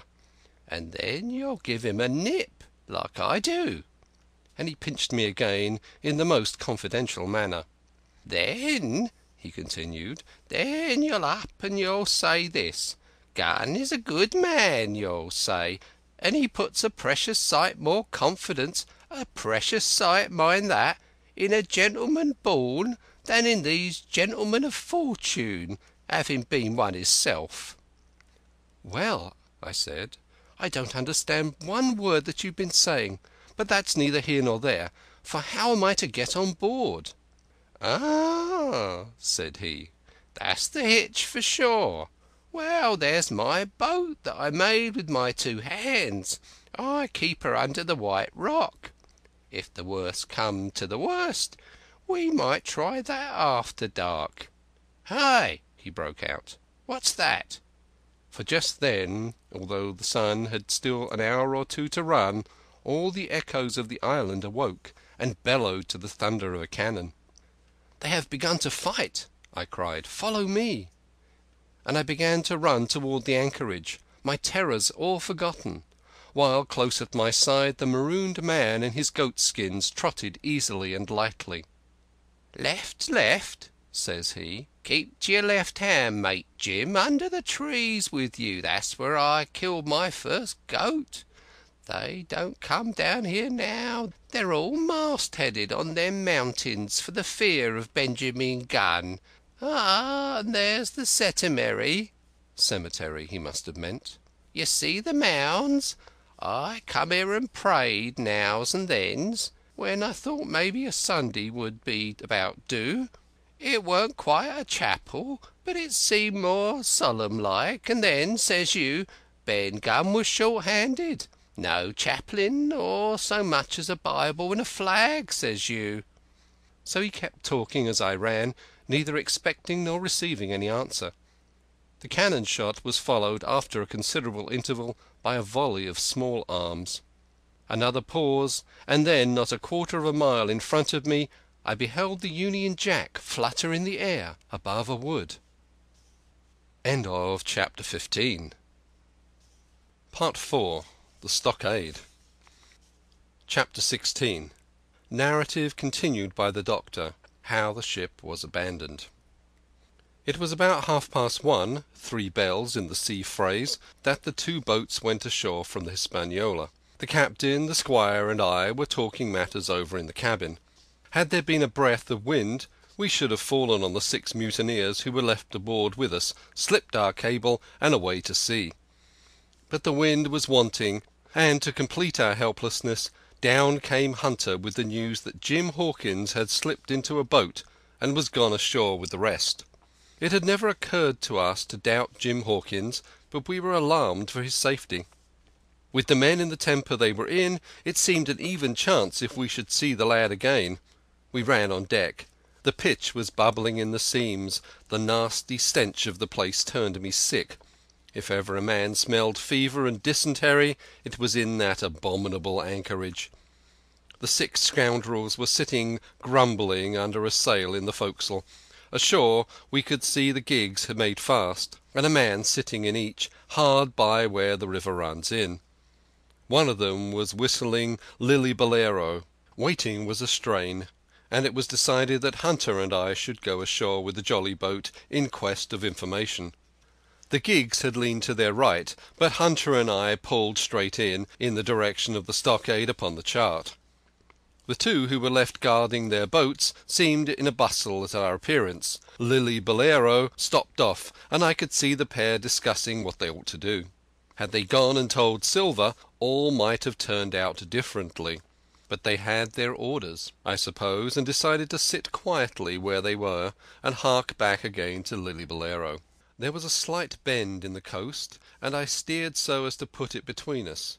Even before we had landed we had thus lost sight of the gigs.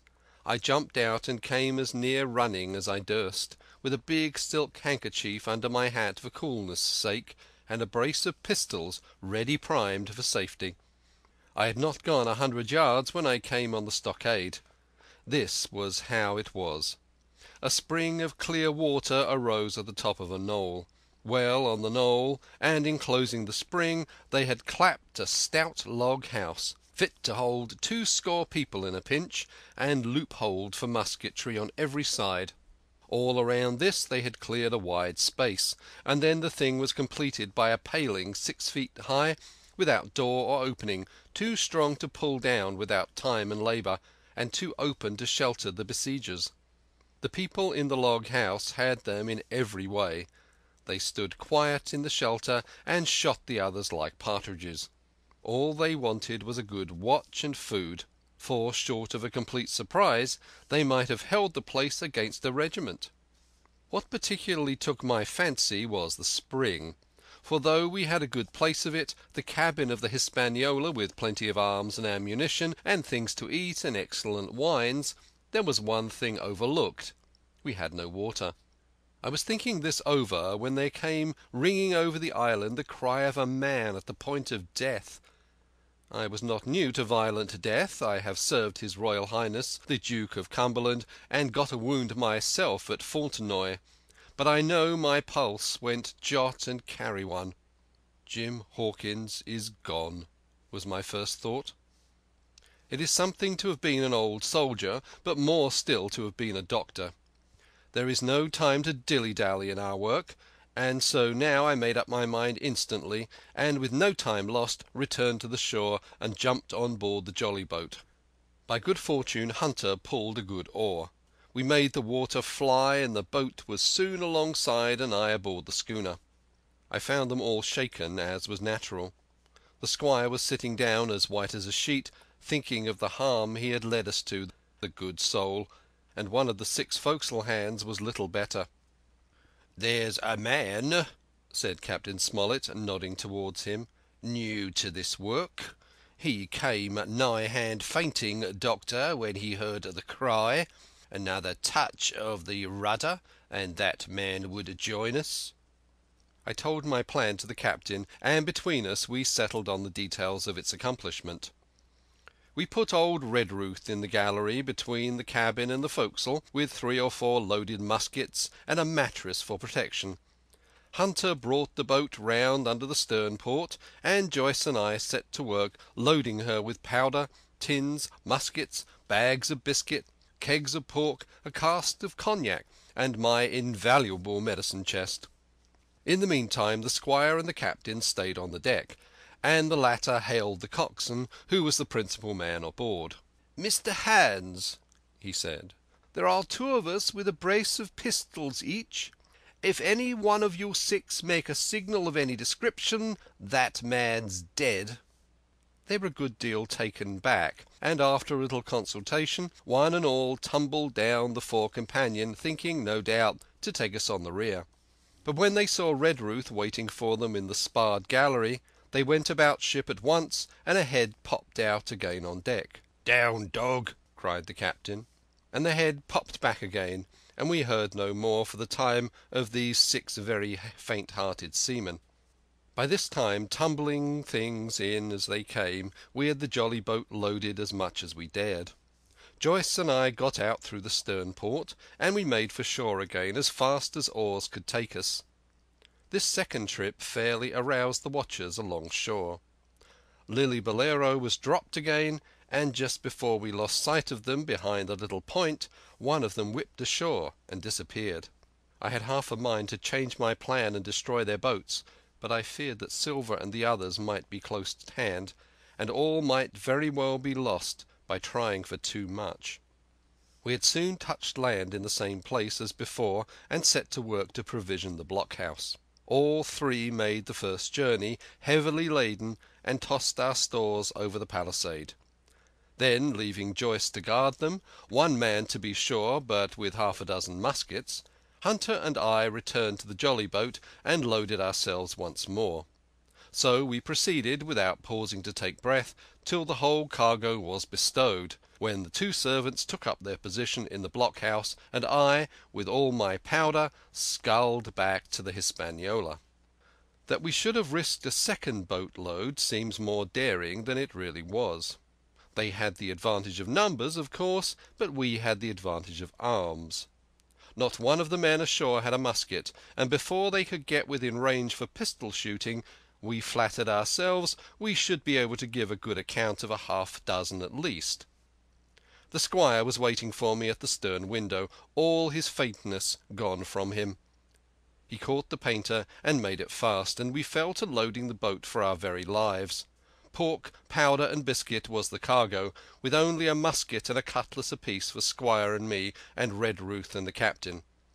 The rest of the arms and powder we dropped overboard in 2 fathoms and a half of water, so that we could see the bright steel shining far below us in the sun on the clean sandy bottom. By this time the tide was beginning to ebb, and the ship was swinging round to her anchor.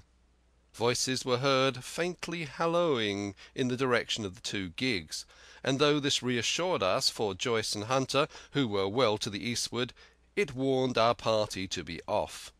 Redruth retreated from his place in the gallery and dropped into the boat, which we then brought round to the ship's counter to be handier for Captain Smollett. "Now, men," said he, "do you hear me?" There was no answer from the forecastle. "It's to you, Abraham Gray, it's to you I am speaking." Still no reply. "Gray," resumed Mr. Smollett, a little louder, "I am leaving this ship, and I order you to follow your captain. I know you are a good man at bottom, and I dare say not one of the lot of you's as bad as he makes out. I have my watch here in my hand. I give you 30 seconds to join me in. Come, my fine fellow," continued the captain, "don't hang so long in stays. I'm risking my life and the lives of these good gentlemen every second." There was a sudden scuffle, a sound of blows, and out burst Abraham Gray with a knife cut on the side of the cheek, and came running to the captain like a dog to the whistle. "I'm with you, sir," he said.